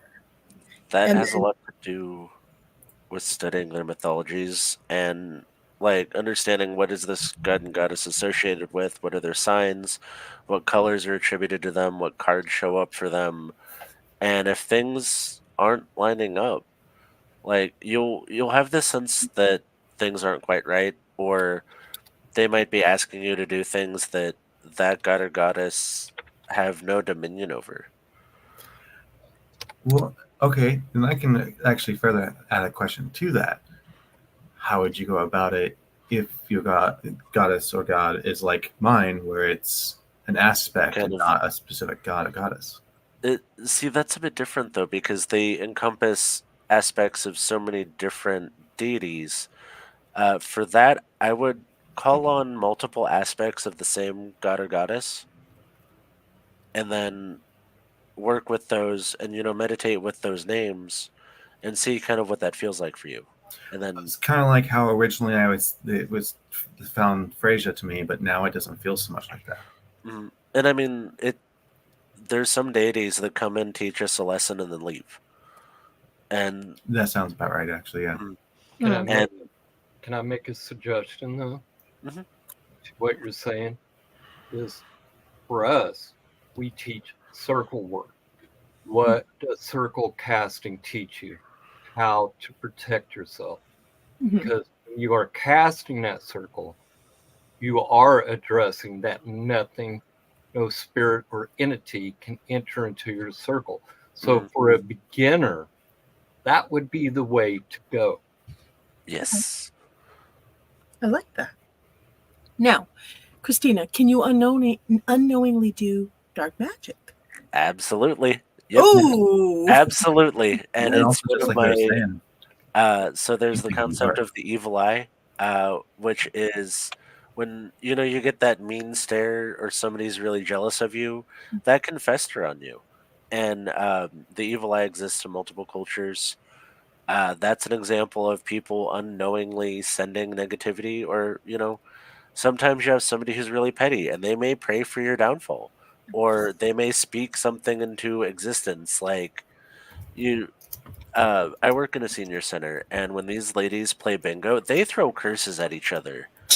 And it is the funniest thing to me as a witch, because it is, I hope your lasagna burns. May pasta or your sauce never cling to your pasta. May you burn everything you put in the oven. May your socks never fully dry. Ooh, that's Like wrong. That's just wrong. all kinds of things. And I'm sitting there watching these like little Christian ladies just throw these things back and forth at each other. And they have no idea about like witchcraft or like curses. And I'm just watching them do this to each other. And I'm just laughing because it's like, wow. I had a notebook where I just started writing everything these ladies were saying down. Feel like these are good ideas. Yeah, and I'm sitting there like, it's just petty hexes. And, where Yeah. Oh, that I think reminds me. everybody's gotten mad at somebody in traffic and be like, oh, I hope your tire falls off. Like, that's, like, things like that. The person in front of you is moving really slow in the grocery store, and it's like, I hope you stub your toe. Or somebody's Karen. I don't. I'm a little I'm an different. Aries, though, where I'm a little spicy sometimes. That's fair. I mean, yeah, I don't know. I normally, especially if someone's being slow, it's like, oh, yeah, take your time. I make sure I'm never in a rush. It depends on the day. But yeah, a lot of people will like say these things as like an inconvenience, and then it's just got enough oomph to carry out. And the 90% of the stuff I see when I do cleansings on people is exactly that. It's unconscious, like Manifesting frustration. Yeah, it's not like somebody's actively doing work against you. It's just a buildup of the little stresses and jealousy and things like that that just fester. Now, how do you kind of clear that off? You're back to your spiritual cleansings, your sage, incensing, ritual baths, your Will rosemary essential oil work yes. in the bath? Yes. You do want to dilute it with a carrier oil and with using anything in a Are you bath okay? product. Setting Yeah. you want Choke. to do a skin test, put it behind your ear or your elbow, Yeah. let it sit for 12, 24 hours, make sure you're not allergic to it, because you'd be surprised. Out of curiosity, eucalyptus, peppermint, and bergamot, is that good for anything ritualistically? Yes. Yeah. So peppermint is used for revitalization. It's a great curse breaker, good for money and luck. Bergamot is a great bouncer and helps protect the energy, and eucalyptus is a fantastic uplifter and cleansing agent. Perfect. But bergamot's also good for money. Money? I was gonna say the reason why I ask, those are the essential oils I put in the therapy baths for my kid when he and I get sick. Works Yeah, like a charm too. Everything just runs out and he's good. Sometimes I'll have to do about 3 or 4 of them, 1 per day. My pain cream that I make is like a ridiculous amount of eucalyptus, mint, cayenne, and lavender and clove. So it's got a numbing agent. You ever want to have some fun? Order yourself some menthol crystals. You can get them off Amazon. Oh, yeah. Dissolve that stuff in oil. Rub that on. Oh, you ain't gonna feel nothing for a while. No, I used to boil them take a hot boiling kettle and then put them a couple in a cup, mug in front of me, and put a towel over my head. Oh, damn! I was really stuffed. That's and just sit hardcore. there and breathe. Essentially, make your own Vicks. Yeah, baby. Just steam myself. Yep. Yeah. Okay, Zane, I have specifically asked for my free will to be taken away before I prefer bewitchments to free will. Christina, sorry I wrote the same question. No worries, babe. Christina, me personally, I don't like the idea of forcing someone to love someone they have no attraction to. It's just creepy. It really is. Christina, I bet. And okay, here we go. Even if it starts to feel real, you will always wonder, is it real or not? And forced love spells can move into obsessions and stalking. Stalking, yeah. Yeah, or you get exactly what you ask for. And also murder. Yeah, they can go that far. Yeah. And you can do love magic unconsciously too. There's ways to do it. Yeah.